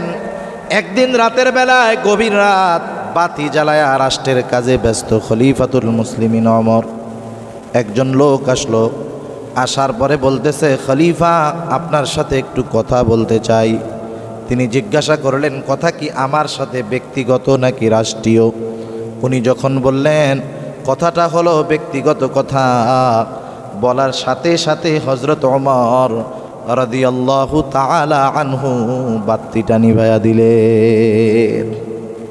স্বাভাবিক, আপনার বা আমার বাসায় একজন আইসা বলতেছে, ভাই আপনার সাথে একটু ব্যক্তিগত কথা আছে। আমি কি করলাম? লাইটটা বন্ধ করে দিলাম।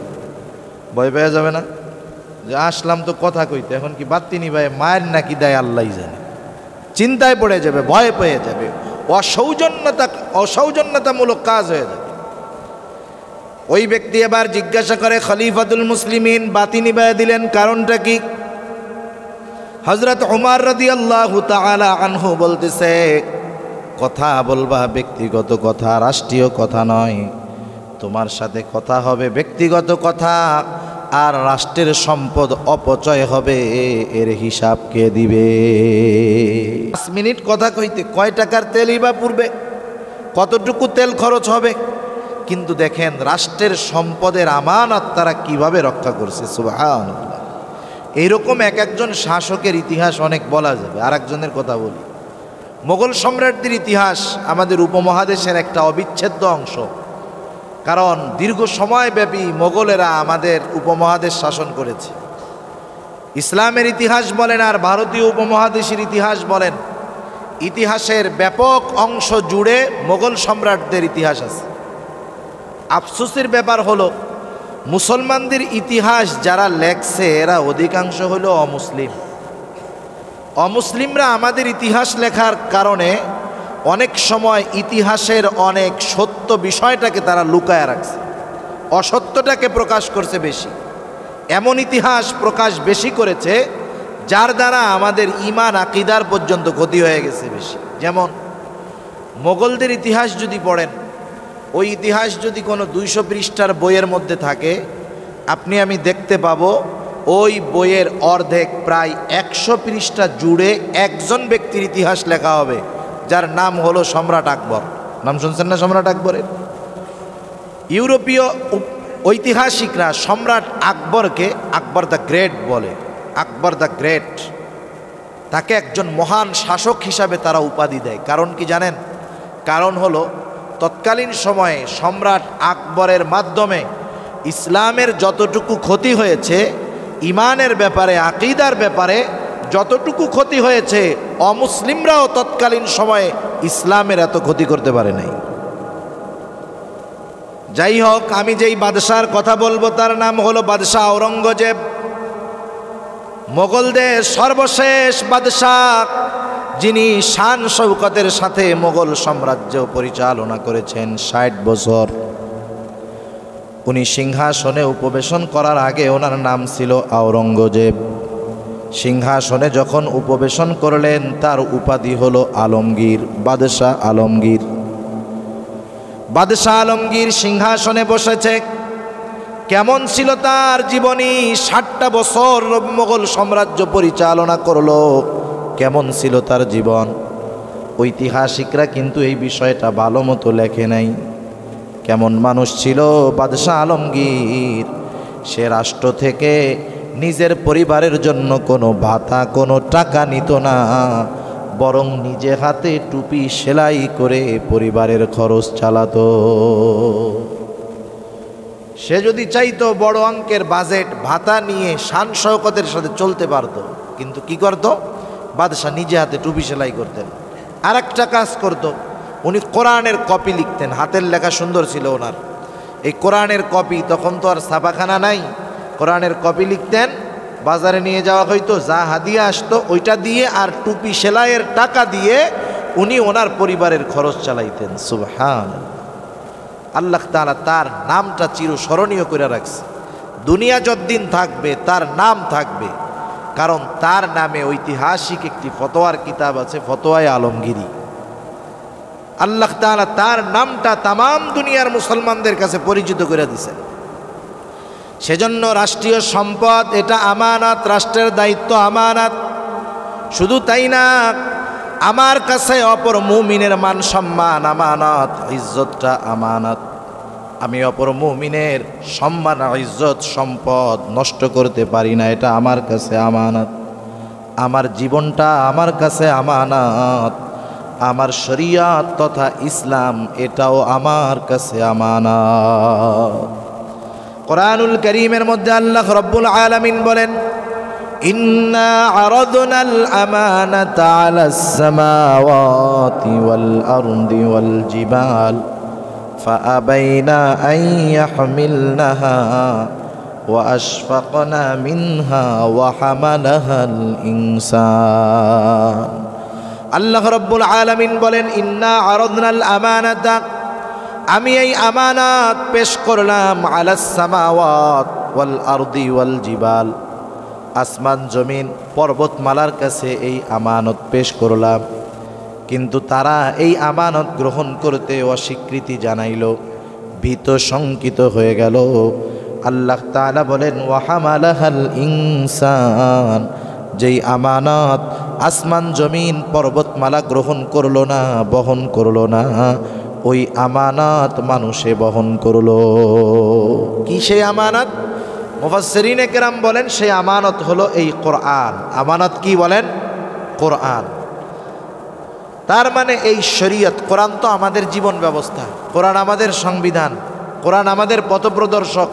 এই শরীয়ত, এই দিন তথা ইসলাম আল্লাহ তাআলার পক্ষ থেকে আমাদের কাছে আমানত।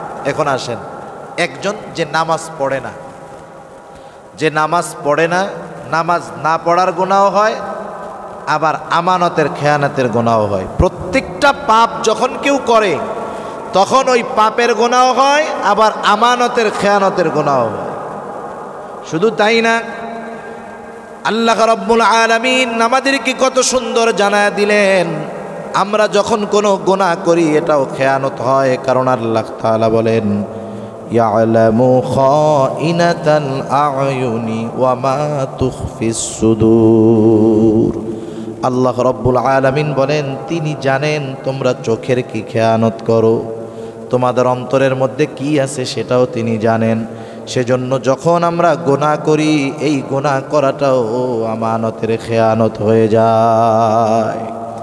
এবার যদি আমরা নজর দেই, যে কয়টা বিষয় আমরা আলোচনা করলাম এদিকেই যদি আমরা নজর দেই, তাহলে আমরা যারা নিজেরা নিজেদেরকে বড় আমানতদার মনে করতাম, আমাকে আমার কাছে তখন খেয়ানতকারী মনে হবে। সেজন্য আমানত ব্যাপক একটা জিনিস। আমরা সেজন্য চেষ্টা করব সর্বদা, সর্ব অবস্থায়, সর্বক্ষেত্রে আমানত রক্ষা করার। আল্লাহ তৌফিক দিক। জোরে বলি আমিন। কষ্ট হইতেছে আপনাদের? কথা বুঝতেছেন? আল্লাহর রাসূল বললেন চারটা জিনিস যার মধ্যে থাকবে দুনিয়াতে তার যদি কিছু নাও থাকে কোনো অসুবিধা নাই। এক নাম্বার হলো সে হতে হবে আমানতের হেফাজতকারী। দুই নাম্বার হলো সিদকু হাদিসিন, সত্য কথা বলা। সত্য বলা এটা কিন্তু বড় একটা গুণ, কারণ মিথ্যা বলা এটা হলো মুনাফিকের অন্যতম আলামত। নবীজি বলেন ইদা হাদ্দাসা কাযাবা, মুনাফিক যখন কথা বলে মিথ্যা কথা বলে। আজকে মিথ্যা ইচ্ছায় অনিচ্ছায়, বুঝে না বুঝেও আমরা বলি, বিশেষ করে মোবাইলের কারণে। ঠিক কিনা বলেন? মোবাইলের কারণে অনেকে অনিচ্ছায়ও মিথ্যা কথা বলে ফেলে, তারা বোঝে না। মনে করেন আপনি এখান থেকে যশোর শহরে যাবেন, আপনি খুলনা থেকে রওনা দিছেন। এখন এই বাজারের নাম কি? হ্যাঁ, রামনগর বাজার। আপনি খুলনা থেকে রওনা দিছেন, আপনার বন্ধু আপনার জন্য যশোরে দাঁড়ায় আছে। আপনি যশোরের কাছাকাছি যান নাই, এখনো আপনি আছেন আরও পেছনে। আপনি বলেন এই তো রামনগর চলে আসছি, রামনগর চলে আসছি, অথচ এখনো 5 কিলোমিটার পিছনে আছেন।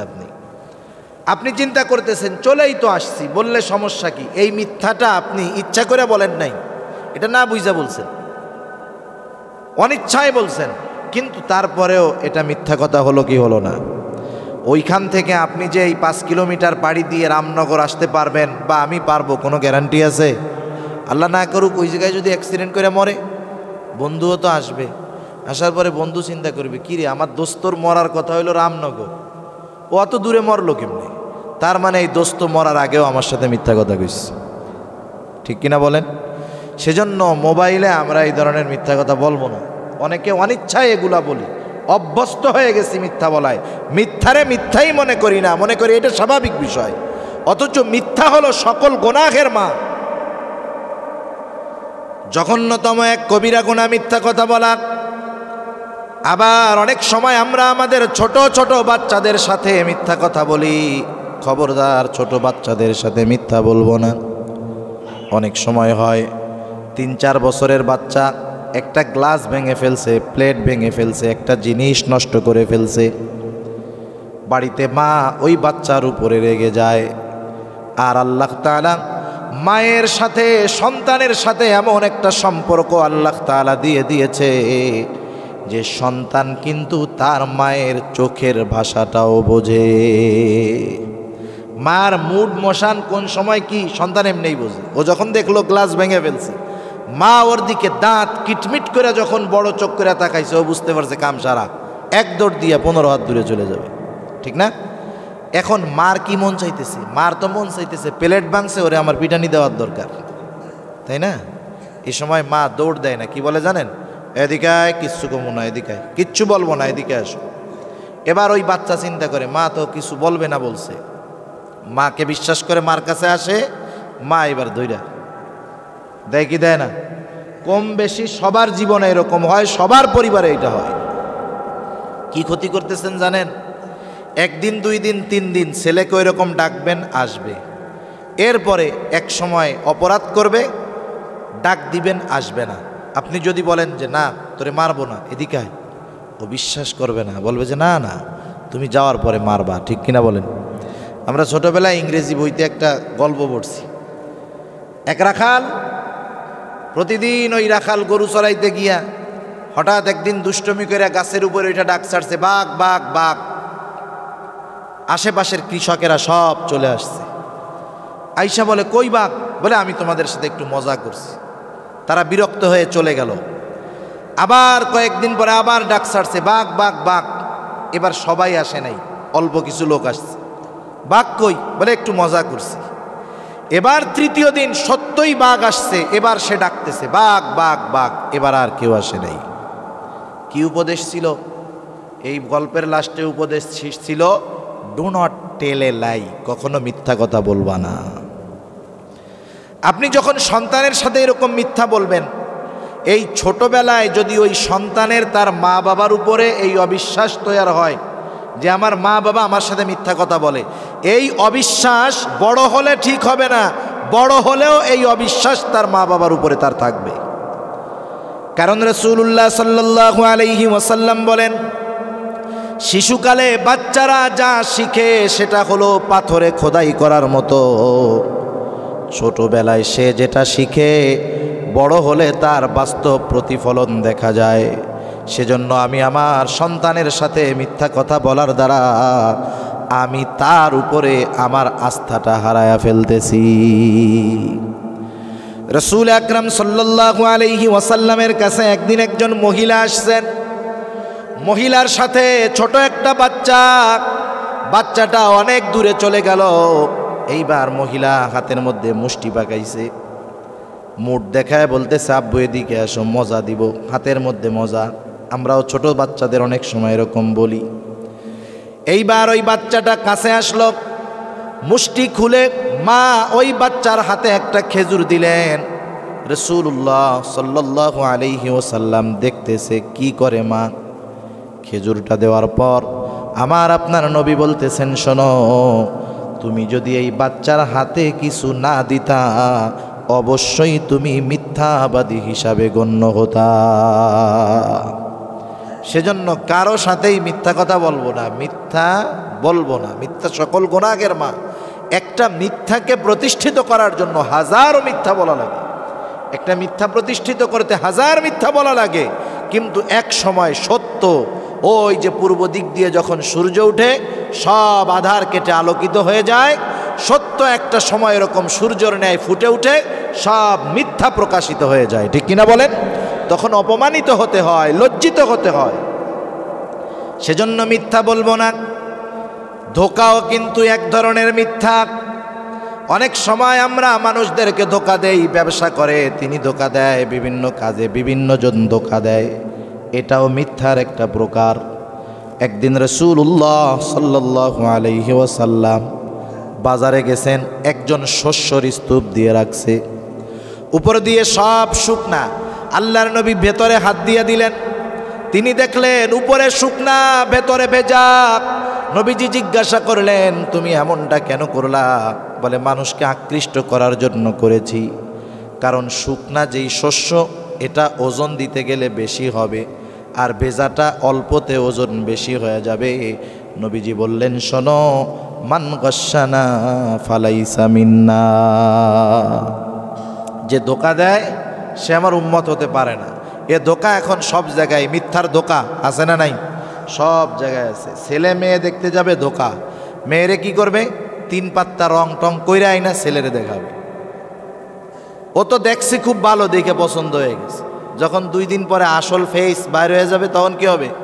আর ভাল লাগবে না, গ্যাঞ্জাম মারামারি লাগবে, ঠিক কিনা? এজন্য এসব ক্ষেত্রেও ধোঁকাবাজি হয়। খবরদার, এগুলো আমরা করব না। বুড়া গেছে মেয়ে দেখতে, বয়স হইতে হইতে চুল দাড়ি সব পাইকে গেছে, কালো কলপ লাগাইয়া যুবক সেজে গেছে। কয়দিন পরে তো বুড়া ছিল, এটা দেখা যাবে। তখন কি হবে? ওই মেয়ের ওই স্বামীর প্রতি আকর্ষণ কমে যাবে, কারণ সে তো দেখছে কালা চুল। যখন সাদা চুল দেখবে ও চিন্তা করবে স্বামী হইল কেমনে, এটা তোমার দাদা হওয়ার কথা ছিল, ঠিক কিনা বলেন? সেজন্য এই সব ক্ষেত্রে আমরা ধোঁকাবাজি করব না। আমাদের সমাজে এই ধরনের ধোঁকাবাজি হওয়ার কারণে অনেক পরিবারের মধ্যে অশান্তি আছে। খবরদার, এটা করব না। আমরা যে হাদিসগুলা পড়ি, দেখেন মুহাদ্দিসেরা হাদিস একত্রিত করে দিয়েছেন, আমরা তো পড়তেছি কত আরামে। এনারা কত সতর্কতার সাথে এক একটা হাদিস সংগ্রহ করেছেন। একজন মুহাদ্দিস তিনি শুনতে পেলেন অনেক দূরে এক এলাকায় একজনের কাছে আল্লাহর রাসূল থেকে বর্ণিত একটা হাদিস আছে। ওই লোকের কাছে যাইতে হবে কত দূর? 1 মাসের পথ।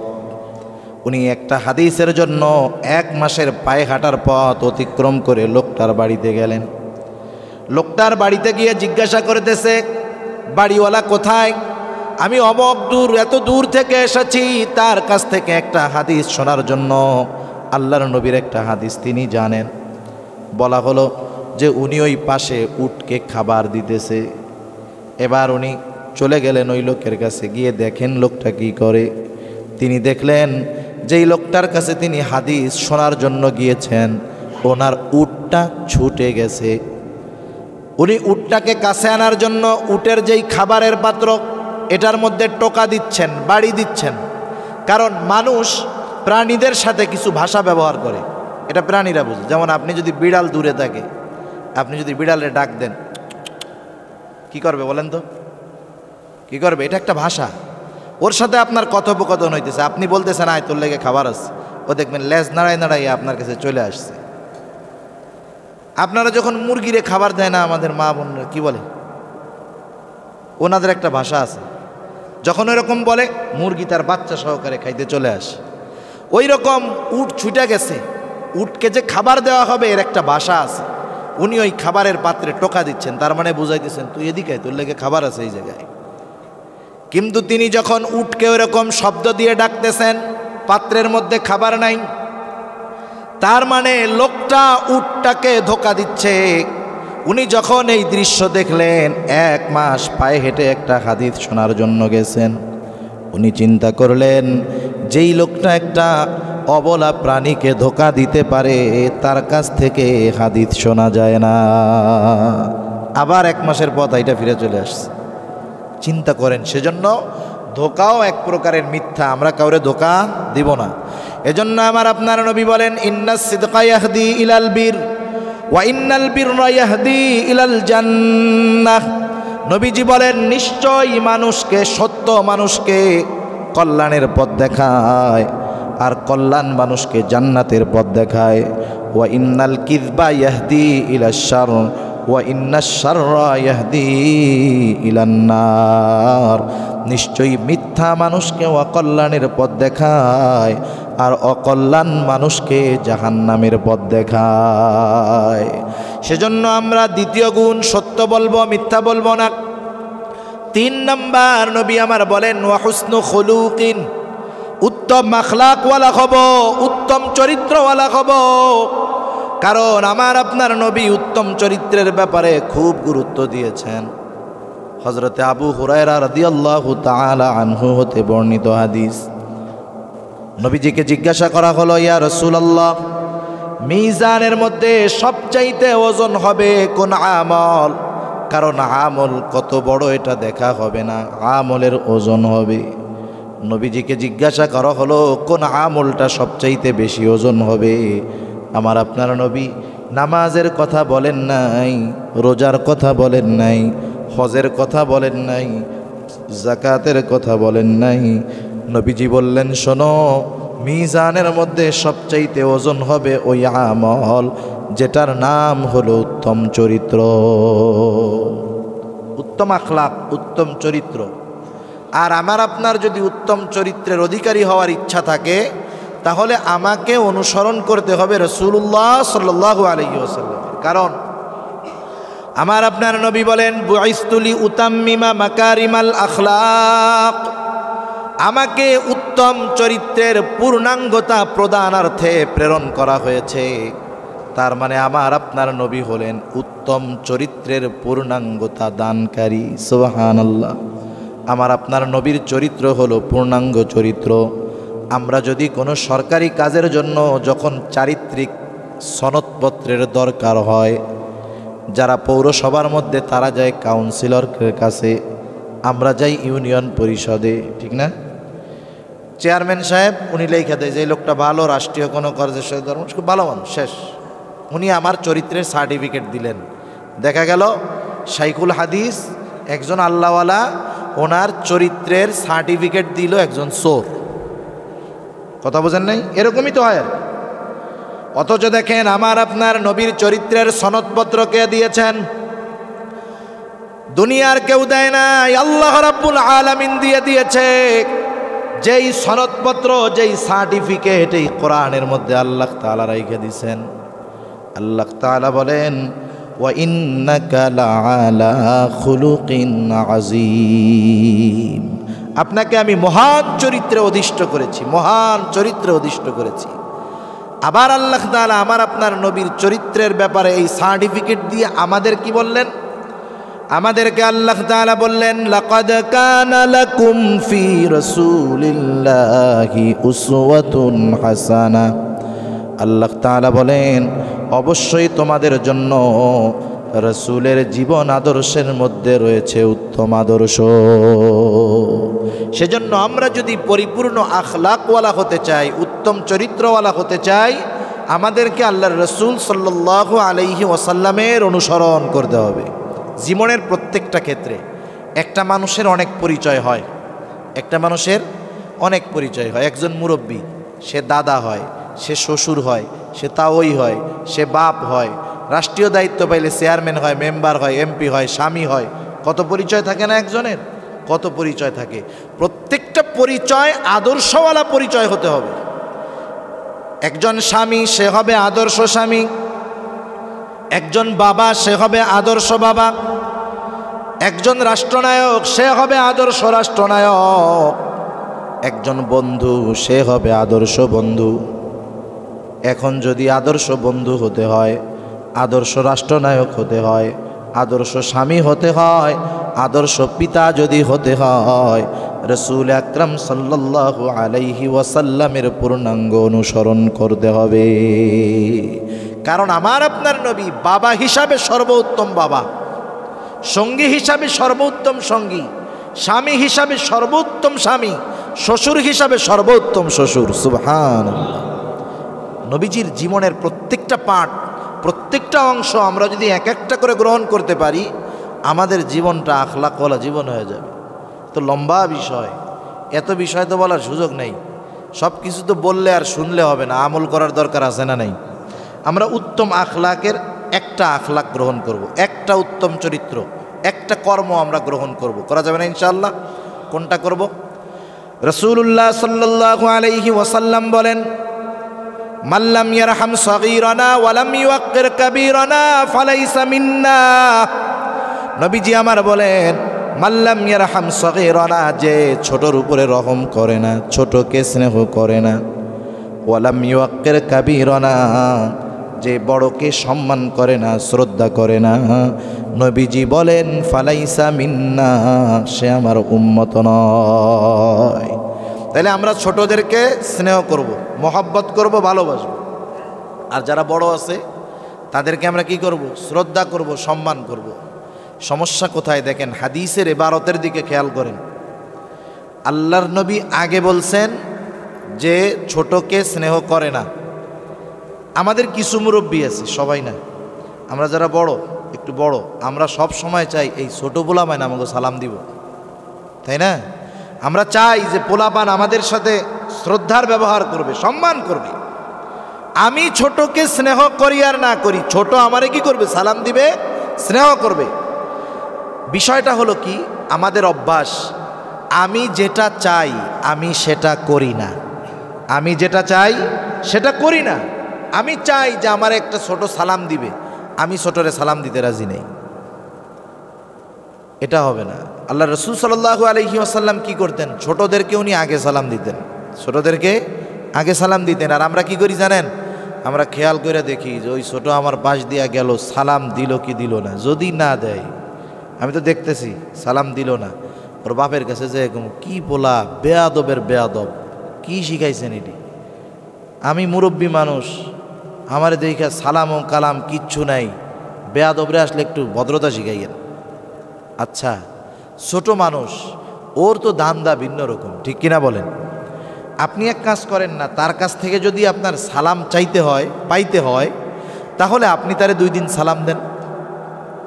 ছোট বাচ্চারে 2-3 দিন সালাম দেন, দেখবেন 3-4-5 দিন যখন আপনি সালাম দিবেন, আপনি রাস্তা দিয়ে হাঁটবেন, ও দূরে ফুটবল খেলতেছে, ক্রিকেট খেলতেছে, আপনাকে দেখার পর ব্যাট বল রাইখা দৌড়ায় আইসা আপনারে সালাম দিবে, আসসালামু আলাইকুম চাচা, ভালো আছেন? আপনি তো এরকম একটা সালাম চান, আমরা চাই কি চাই না? কিন্তু তাইলে আগে ওকে আমাকে সালামটা শিখাতে হবে। সেজন্য নবী আগে বলছেন যে ছোটর উপরে রহম করে না। সেজন্য অনেকে কথাটা এরকম বলেন, যেই বড় ছোটকে স্নেহ করে না, সেই ছোট ওই বড়কে সম্মান করে না। খেয়াল করে দেখবেন, আপনি যেই ছোট মানুষটাকে স্নেহ করবেন, মহব্বত করবেন, ভালোবাসবেন, ওই ছোট মানুষটা নিঃসন্দেহে আপনাকে আমাকে শ্রদ্ধা করবে। আর আপনি তারে অভিযোগ দিবেন তার নামে, বেয়াদব বলবেন, এইসব ধমক দিবেন, ও আপনারে মুখ দিয়া সালাম দিলেও মনে মনে গালাগালি করবে। বুড়া মরে না কে, মরলেই তো ভালো, খাওয়ানো যাইতো 2-4 দিন। সেজন্য আমরা ছোটদেরকে আগে স্নেহ করব। আল্লাহ নবী এই কথাটাই আগে বলছেন। কোরআনের একটা মুআজিজা কি, আল্লাহ রসুলের মুআজিজা, কথার মুআজিজা কি? নবীজি যে কথাগুলা বলেন দিন সম্পর্কে, নবীজির নিজস্ব কথা না, কার কথা?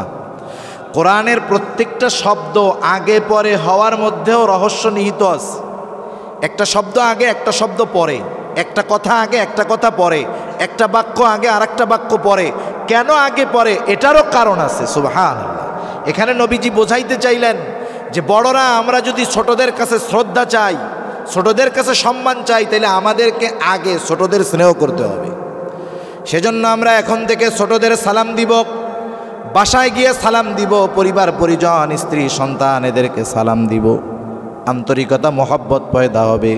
ছোটদেরকে যখন আমি কয়েকদিন সালাম দিব, আপনার বাসায় আপনার ছেলের ছেলে আছে, পৌত্র, গ্রামের ভাষায় কোনো জায়গায় বলে পোতা, নাতি পোতা, আপনি যদি 3-4-5 দিন তাকে গিয়ে সালাম দেন, আসসালামু আলাইকুম দাদা, কয়েকদিন পর দেখবেন আপনার আসার সময় যখন হয়, সে আগে সালাম দেওয়ার জন্য দরজার মধ্যে দাঁড়ায়া থাকবে।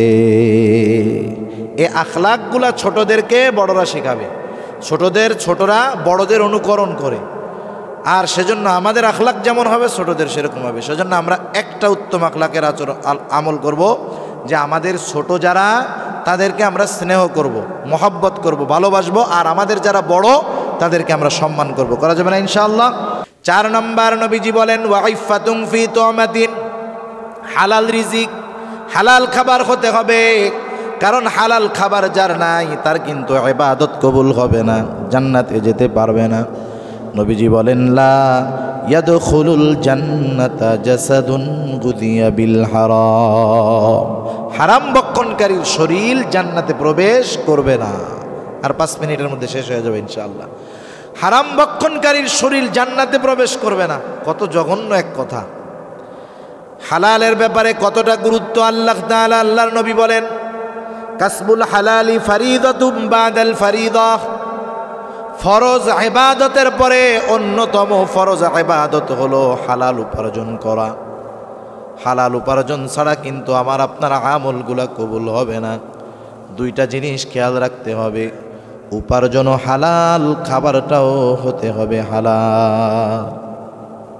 এমন হইল টাকাটা সুদের টাকা, আর গরুটা জবাই দিছে মক্কার ইমাম সাহেব। হারাম টাকা দিয়া ওই মক্কার ইমামের জবাই করা গরু কিনলে ওইটা যেমন শুয়োরের গোশত তেমন, কারণ ওর মূলটাই কি হারাম। সেজন্য উপার্জনও হালাল হতে হবে, খাবারটাও হালাল হতে হবে, দুইটাই ঠিক থাকতে হবে, নাহলে দোয়াও কবুল হবে না, ইবাদতও কবুল হবে না। ওই হারাম খাবারের দ্বারা গঠিত শরীর জান্নাতেও যেতে পারবে না। এক ব্যক্তি বাইতুল্লাহর সামনে ইহরাম অবস্থায় আল্লাহ তাআলার কাছে রোনাজারি করতেছে, কান্নাকাটি করতেছে। তার পরিস্থিতিটা এমন ছিল, এমন তার অবস্থা দেখে সাহাবায়ে কেরামের অন্তরের মধ্যে দৃঢ় বিশ্বাস, এই ব্যক্তির দোয়া আল্লাহ তাআলা ফিরাইয়া দিতে পারে না। তারা রাসূলুল্লাহ সাল্লাল্লাহু আলাইহি ওয়াসাল্লামের কাছে গিয়ে বলল, ইয়া রাসূলুল্লাহ, এই যে লোকটা দোয়া করতেছে দেখেন তার অবস্থা, এর দোয়া তো আল্লাহ ফিরাইয়া দিতে পারে না। নবীজি বলেন, শোনো, যার দেহের মধ্যে হারাম টাকার পোশাক, যার দেহটা হারাম সম্পদ হারাম খাবার দ্বারা গঠিত, তার দোয়া আল্লাহ কেমনে কবুল করবে? জিন্দেগির কত ইবাদত চলতেছে, কবুল হয় না কেন? হয়তো উপার্জন হারাম, নাইলে খাবারটা হারাম। সেজন্য খাবারটাকে হালাল করতে হবে। আল্লাহ তাআলা কোরআনুল কারীমের মধ্যে বলেন, ইয়া আইয়ুহার রাসূল কুলু মিনাত তাইয়্যিবাত ওয়া আমালু সলিহা। আল্লাহ তাআলা ইবাদত করার আগে আদেশ করছে কি? আগে তোমরা হালাল খাও। কুলু মিনাত তাইয়্যিবাত, আগে হালাল খাও, পবিত্রটা খাও। ওয়া আমালু সলিহা, এরপরে আমলে সলেহ করো, নেক কাজ করো। সেজন্য হারাম খাইয়া নেক কাজের পাহাড় পরিমাণ নেক কাজ করলেও এই হারাম খাবারের কারণে আমাদের ইবাদতগুলো কবুল হবে না। সেজন্য আল্লাহর নবী কয়টা উপদেশ দিয়েছেন আমাদের? সে কথাই আল্লাহর নবী বলেন, আরবাউন ইযা কুন্না ফীকা ফালা আলাইকা মা ফাতাকাদ দুনিয়া। চারটি জিনিস তোমাদের যার মধ্যে থাকবে, দুনিয়াতে তার যদি আর কোনো কিছু নাও থাকে কোনো অসুবিধা নাই। নবীজি বলেন, 1 নাম্বার, সে তার মধ্যে থাকতে হবে আমানতের হেফাজত। 2 নাম্বার সত্যবাদিতা। 3 নাম্বার উত্তম চরিত্র। 4 নাম্বার হালাল রিজিক। বুজুর্গানে দিন বলেন, দুনিয়াতে তার কোনো অসুবিধা নাই মানে কি? কারণ এই বিষয়গুলা যে অনুসরণ করতে পারবে, নিঃসন্দেহে সে মুত্তাকি বান্দা, কোনো সন্দেহ নাই। এই 4টা গুণ যে অর্জন করবে, সে যে মুত্তাকি পরহেজগার, কোনো সন্দেহ নাই। আর মুত্তাকি বান্দার ব্যাপারে আল্লাহ রাব্বুল আলামিন বলেন যে মুত্তাকি বান্দার রিজিকের ব্যবস্থা আল্লাহ এমন জায়গা থেকে করবেন যে সে কল্পনাও করতে পারবে না। সেজন্য আমরা যদি আমাদের দুনিয়া আখেরাত উভয়টা সুন্দর করতে চাই, আল্লাহর রাসূলের এই উপদেশগুলো অনুসরণ করার দরকার আছে না নাই? আল্লাহ সুবহানাহু ওয়া তাআলা আমাদের সবাইকে যেগুলো আলোচনা করা হলো যথাযথভাবে আমলে পরিণত করার তৌফিক দান করুক। সবাই বলি আমিন। আরো জোরে বলি আমিন। ওয়া আখিরু দাওয়ানা আনিল হামদুলিল্লাহি রাব্বিল আলামিন। আসসালামু আলাইকুম ওয়া রাহমাতুল্লাহি ওয়া বারাকাতুহু। অল্পের মধ্যে যদি বরকত থাকে ওইটার দামটা বেশি। সেজন্য আসলে যে মাহফিল হইতেছে এই মসজিদে ঢোকার আগেও কিন্তু আমি বুঝতে পারি নাই, আওয়াজই নেই, মানে বেদিকটা মাইক নাই, কিচ্ছু নাই। এই জায়গাও টের পাওয়া যেতেছে না যে মাহফিল হইতেছে। তারপরেও আলহামদুলিল্লাহ আমরা যা কিছু শুনছি আগে পরে হযরত উলামায়ে কেরাম বয়ান করেছেন, আমরা যদি একটা আমল করতে পারি, সবগুলার থেকে একটা আমল করতে পারি, ওই একটা আমল যদি একজন করে, ওই একটা আমল করার কারণেই মাহফিল কামিয়াব হইতে পারে, ঠিক কিনা বলেন? সেজন্য মানুষ বেশি হলেই যে কামিয়াব বিষয়টা তা না। একজন মানুষ যদি আমল করে, একজন মানুষও যদি আসে আমল করলে ওই মাহফিল কামিয়াব। আল্লাহ তাআলা এনারা আয়োজন করেছেন। আমরা যা ইচ্ছা করি, যা চাই সবসময় তা হয় না, বরং আল্লাহ তাআলা যেটা চায় সেটাই হয়, ঠিক কিনা বলেন? আমরা চেষ্টার পরে যেটা হয়, মানুষ সব চেষ্টার পরে যেটা হয় বুঝতে হবে ওটাই আমাদের তাকদীর। আর যখন চেষ্টার পরে তাকদীরের উপরে আমরা বিশ্বাস করি, আমাদের জন্য সান্ত্বনার জায়গা আছে যে আমরা তো চেষ্টা করছি, আল্লাহ চায় নাই তাই হয় নাই। এখন দুনিয়ার মানুষের কারণে যদি না হইতো তাইলে মারামারি ফেতনা লেগে যেত। সেজন্য অনেক সময় অনেক কিছু এমন হয়, আমাদের ইচ্ছা থাকে একরকম, হয় আর একরকম। আল্লাহ তাআলা কোরআনুল কারীমের মধ্যে বলেন, আসা আন তাকরাহু শাইআন ওয়া হুয়া খায়রুল লাকুম ওয়া আসা আন তুহিব্বু শাইআন ওয়া হুয়া শাররুল লাকুম। মানে কিছু বিষয় হয় আমরা মনে করি ওর মধ্যে মনে হয় কল্যাণ ভরা, কিন্তু আল্লাহ তাআলা বলেন না না, অহুয়া কুরহুল্লাকুম, ওইটা তোমাদের জন্য অকল্যাণকর, মন্দ। আবার কিছু বিষয় আছে তোমরা অপছন্দ করো, ভালোবাসো না, চাও না, কিন্তু আল্লাহ তাআলা আমি ওর মধ্যে কল্যাণ দিয়ে রাখছি, ভালাই দিয়ে রাখছি। সেজন্য আল্লাহ তাআলা আজকের এই আয়োজন কবুল করুক, যারা আয়োজন করেছেন তাদের কবুল করুক, মসজিদকেও আল্লাহ তাআলা মুসল্লিদেরকে সবাইকে কবুল করুক।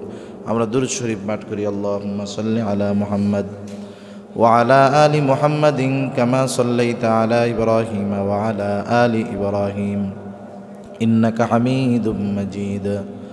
আল্লাহুম্মা বারিক আলা মুহাম্মাদিন ওয়া আলা আলি মুহাম্মদ কামা বারাকতা আলা ইব্রাহিম ওয়া আলা আলি ইব্রাহিম ইন্নাকা হামিদুম মাজিদ।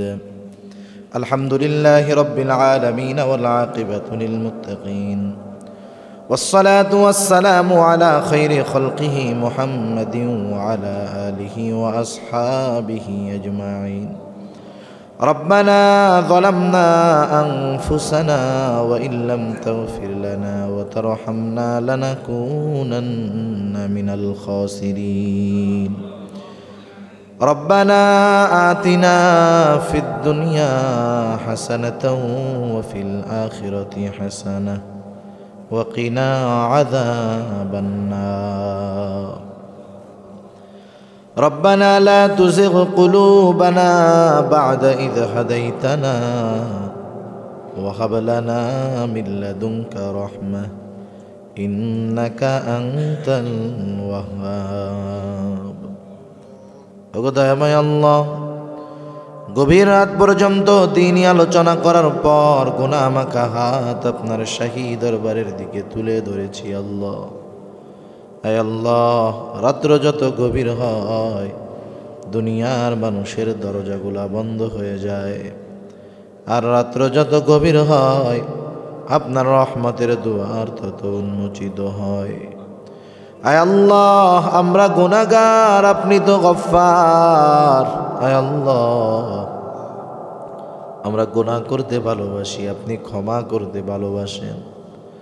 আয় আল্লাহ, আমাদের গুনার একটা সীমা আছে, কিন্তু আপনার ক্ষমা, দয়া, রহমতের কোনো সীমা নেই।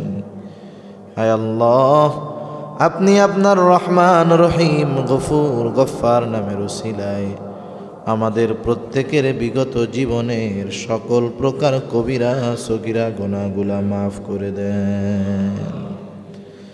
আয় আল্লাহ, আমাদের আত্মীয় স্বজন, দাদা দাদি, নানা নানি, শ্বশুর শাশুড়ি সহ যেই সমস্ত আত্মীয় স্বজন দুনিয়া থেকে চলে গেছে, আল্লাহ তাদের গুনাহগুলা মাফ করে কবরগুলা আপনি জান্নাতের টুকরা বানায়া দেন। আয় আল্লাহ, দুনিয়াতে যারা বেঁচে আছে তাদেরকে মাফ করে দেন, তামাম দুনিয়ার মুসলমানদেরকে আপনি মাফ করে দেন। আয় আল্লাহ, খাস করে আজকের এই মাহফিল আপনি কবুল আর মঞ্জুর করে নেন। আয় আল্লাহ, যা কিছু আলোচনা হয়েছে প্রয়োজনীয় কথা অনুযায়ী আমাদের আমল করবার তৌফিক দিয়া দেন। আল্লাহ, অপ্রয়োজনীয় কথাগুলা জেহেন থেকে মুছে দেন। ইয়া রব্বাল আলামিন, খাস করে যারা অর্থ দিয়ে, শ্রম দিয়ে, সময় দিয়ে, সৎ পরামর্শ দিয়ে, শত ব্যস্ততাকে উপেক্ষা করে উপস্থিত হয়ে বিভিন্নভাবে সহযোগিতা করেছে, আয় আল্লাহ সকলের ছোট বড় সর্বপ্রকার সাহায্য সহযোগিতাকে আপনি কবুল আর মঞ্জুর করে নেন। আল্লাহ, কে কোন আশায় সহযোগিতা করেছে আপনার জানতে বাকি নাই। আয় আল্লাহ, প্রত্যেকের মনের নেক চাওয়া, নেক আশাগুলা কবুল আর মঞ্জুর করে নেন। ইয়া রব্বাল আলামিন, তামাম দুনিয়ার মুসলমানদের জানমাল ইজ্জতকে আল্লাহ আপনি হেফাজত করেন। আল্লাহ, জালেমদেরকে হেদায়াত দেন, হেদায়াত দেন। হেদায়াত যদি না থাকে আল্লাহ, তাদের ব্যাপারে আপনি আসমানি ফয়সালা গ্রহণ করেন। ইয়া রব্বাল আলামিন, খাস করে আমরা যারা হাত উঁচু করেছি আল্লাহ, আমাদের মধ্যে হয়তো অনেকের মা নাই, অনেকের হয়তো বাবা নেই। আয় আল্লাহ, মা বাবা কত বড় নেয়ামত, যার নাই সে বোঝে মা বাবা কত বড় নেয়ামত। আয় আল্লাহ, অনেকে হয়তো নিজের হাতে মোহাব্বতের মা বাবাকে কবরে শুয়ে রাখছে। দুনিয়ার অপর প্রান্তে আমেরিকার খবর মুহূর্তের ভিতরে পাওয়াও যায়, দেখাও যায়, কিন্তু ওই 3 হাত মাটির নিচে মোহাব্বতের মা বাবার কবরের খবর জানাও যায় না, দেখাও যায় না। আয় আল্লাহ, গুনার কারণে যদি কারো মা বাবার কবরে আযাব হয়, আমাদের মধ্যে যাকে পছন্দ, যার আমল পছন্দ, তার আমলের ওসিলায় ওই মা বাবার কবরের আযাব আল্লাহ আপনি মাফ করে দেন। কবরগুলো আপনি জান্নাতের টুকরা বানায় দেন। কিয়ামতের দিন ডান হাতে আমলনামা দিয়েন, হিসাব সহজ করে জান্নাতের ব্যবস্থা আপনি করে দিয়েন। যাদের মা বাবা বেঁচে আছে, সুস্থ দীর্ঘ অনেক হায়াত আল্লাহ আপনি দান করেন। ইয়া রাব্বাল আলামিন, আমাদের স্ত্রী সন্তান আমাদের জন্য চক্ষু শীতলকারী হিসাবে কবুল করে নেন। আয় আল্লাহ, যারা অভাবে আছে অভাব দূর করে দেন, যারা ঋণগ্রস্ত আছে ঋণ পরিশোধ করার তৌফিক আল্লাহ আপনি দিয়ে দেন। হারাম হালাল বেঁচে চলার তৌফিক দেন আল্লাহ, হালাল রুজি অন্বেষণের তৌফিক আল্লাহ আপনি দিয়ে দেন। যারা বেকার আছে উত্তম হালাল কর্মসংস্থানের ব্যবস্থা করে দেন আল্লাহ। আয় আল্লাহ, প্রত্যেকের রিজিকের মধ্যে প্রশস্ততা দিয়ে দেন। আমাদের রিজিকের মধ্যে সংকীর্ণতা দিয়ে আমাদের পরীক্ষা নিয়েন না আল্লাহ। আয় আল্লাহ, মা বোনদেরকে কবুল আর মঞ্জুর করে নেন, পর্দানিশীন বানায় দেন। 5 ওয়াক্ত নামাজ যথাসময়ে আদায় করবার তৌফিক আল্লাহ আপনি দিয়ে দেন। সবাইকে অর্থনৈতিক সচ্ছলতা, মানসিক প্রশান্তি আল্লাহ আপনি দান করেন। ইয়া রাব্বাল আলামিন, বেনামাজিদেরকে নামাজি বানায় দেন। সুন্নাতবিহীন মানুষগুলাকে আপনি সুন্নাতওয়ালা বানায় দেন। যুবকদেরকে সকল প্রকার পাপ অশ্লীলতা থেকে বেঁচে থাকার তৌফিক ও হিম্মত আল্লাহ আপনি দান করেন। ইয়া রাব্বাল আলামিন, আমাদের প্রত্যেককে জীবনে কমপক্ষে একবার হলেও মক্কা মদিনা জিয়ারত করার তৌফিক আল্লাহ আপনি দিয়েন। আয় আল্লাহ, আমাদের গুনার কারণে আপনার ঘরের দরওয়াজা আর বন্ধ করে দিয়েন না। আয় আল্লাহ, জীবনে একটিবার হলেও আপনার ঘরে লাগানো হজরে আসওয়াদে চুম্বন করার তৌফিক আমাদেরকে দিয়ে দিয়েন।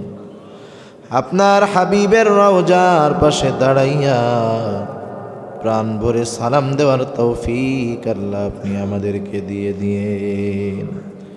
আল্লাহ, যারা একবার গেছে বারবার যাওয়ার তৌফিক আপনি দিয়ে দেন। ইয়া রাব্বাল আলামিন, আমাদের দেশের উপরে খাস রহমত নাজিল করেন। আসমানি জমিনি সকল প্রকার বালা মুসিবত থেকে হেফাজত করেন আল্লাহ। আয় আল্লাহ, যত রকমের ভাইরাস আছে, করোনা ভাইরাস সহ সকল প্রকার ভাইরাস থেকে আমাদের দেশকে হেফাজত করেন। ইয়া রাব্বাল আলামিন, ইয়া আরহামার রাহিমিন। কার মনে কি চাওয়া জানি না, সকলের মনের নেক চাওয়া নেক আশা কবুল আর মঞ্জুর করে নেন। ইয়া রাব্বাল আলামিন, আমাদের অন্তর আপনার এবং আপনার হাবিবের মোহাব্বত দিয়ে ভরপুর করে দেন আল্লাহ। আয় আল্লাহ, আমাদেরকে গুনাহমুক্ত হয়ে বাড়ি ফিরে যাওয়ার তৌফিক দিয়েন। আয় আল্লাহ, আপনি যদি আমাদের ক্ষমা না করেন আমরা ধ্বংস হয়ে যাব। আয় আল্লাহ, আপনি যদি আমাদের ক্ষমা করে দেন, কারো কাছে কৈফিয়ত দেওয়া লাগবে না, আপনার কোনো ক্ষতি হবে না। কিন্তু আমাদের যদি ক্ষমা না করেন আমাদের কোনো উপায় থাকবে না। আয় আল্লাহ, আমরা তো আপনারই গোলাম। আয় আল্লাহ, আপনি আপনার গোলামদেরকে ক্ষমা করে দেন। আয় আল্লাহ, আমাদের সকল প্রকার কল্যাণ দেন, সকল প্রকার অকল্যাণ থেকে আমাদেরকে হেফাজত করেন। ইয়া রাব্বাল আলামিন, ইয়া আরহামার রাহিমিন, সর্বোপরি শেষ চাওয়া মাওলা,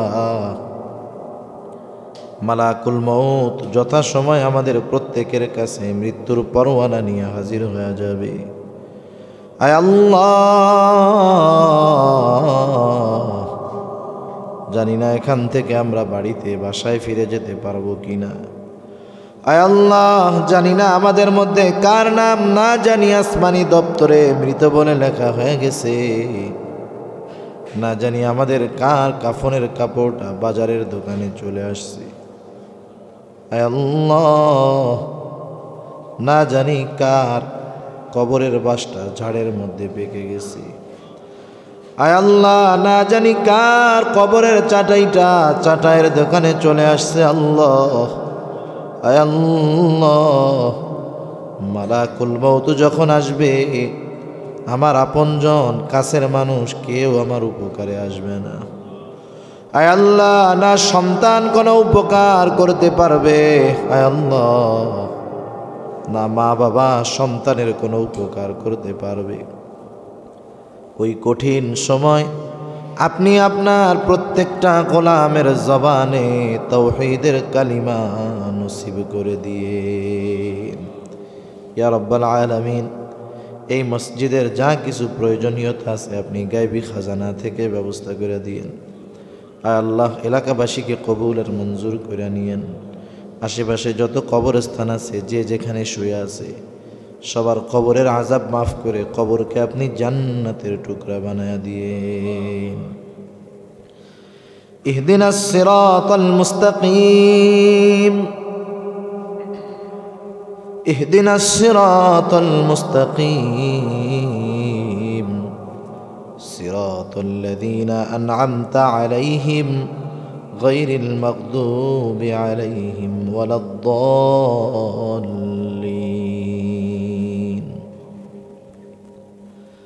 রব্বানা হাব লানা মিন আজওয়াজিনা ওয়া যুররিয়াতিনা কুররাতা আ'য়ুন ওয়াজআলনা লিল মুত্তাকিনা ইমামা। রব্বিরহামহুমা কামা রব্বায়ানি সগীরা, রব্বিরহামহুমা কামা রব্বায়ানি সগীরা। আল্লাহুম্মা ওয়াফফিকনা লিমা তুহিব্বুহু ওয়া তারদা মিনাল কওলি ওয়াল আমালি ওয়াল ফি'লি ওয়ান নিয়্যতি ওয়াল হাদ, إنك على كل شيء قدير. وصلى الله تعالى على خير خلقه محمد وعلى آله وأصحابه أجمعين آمين برحمتك يا أرحم الراحمين.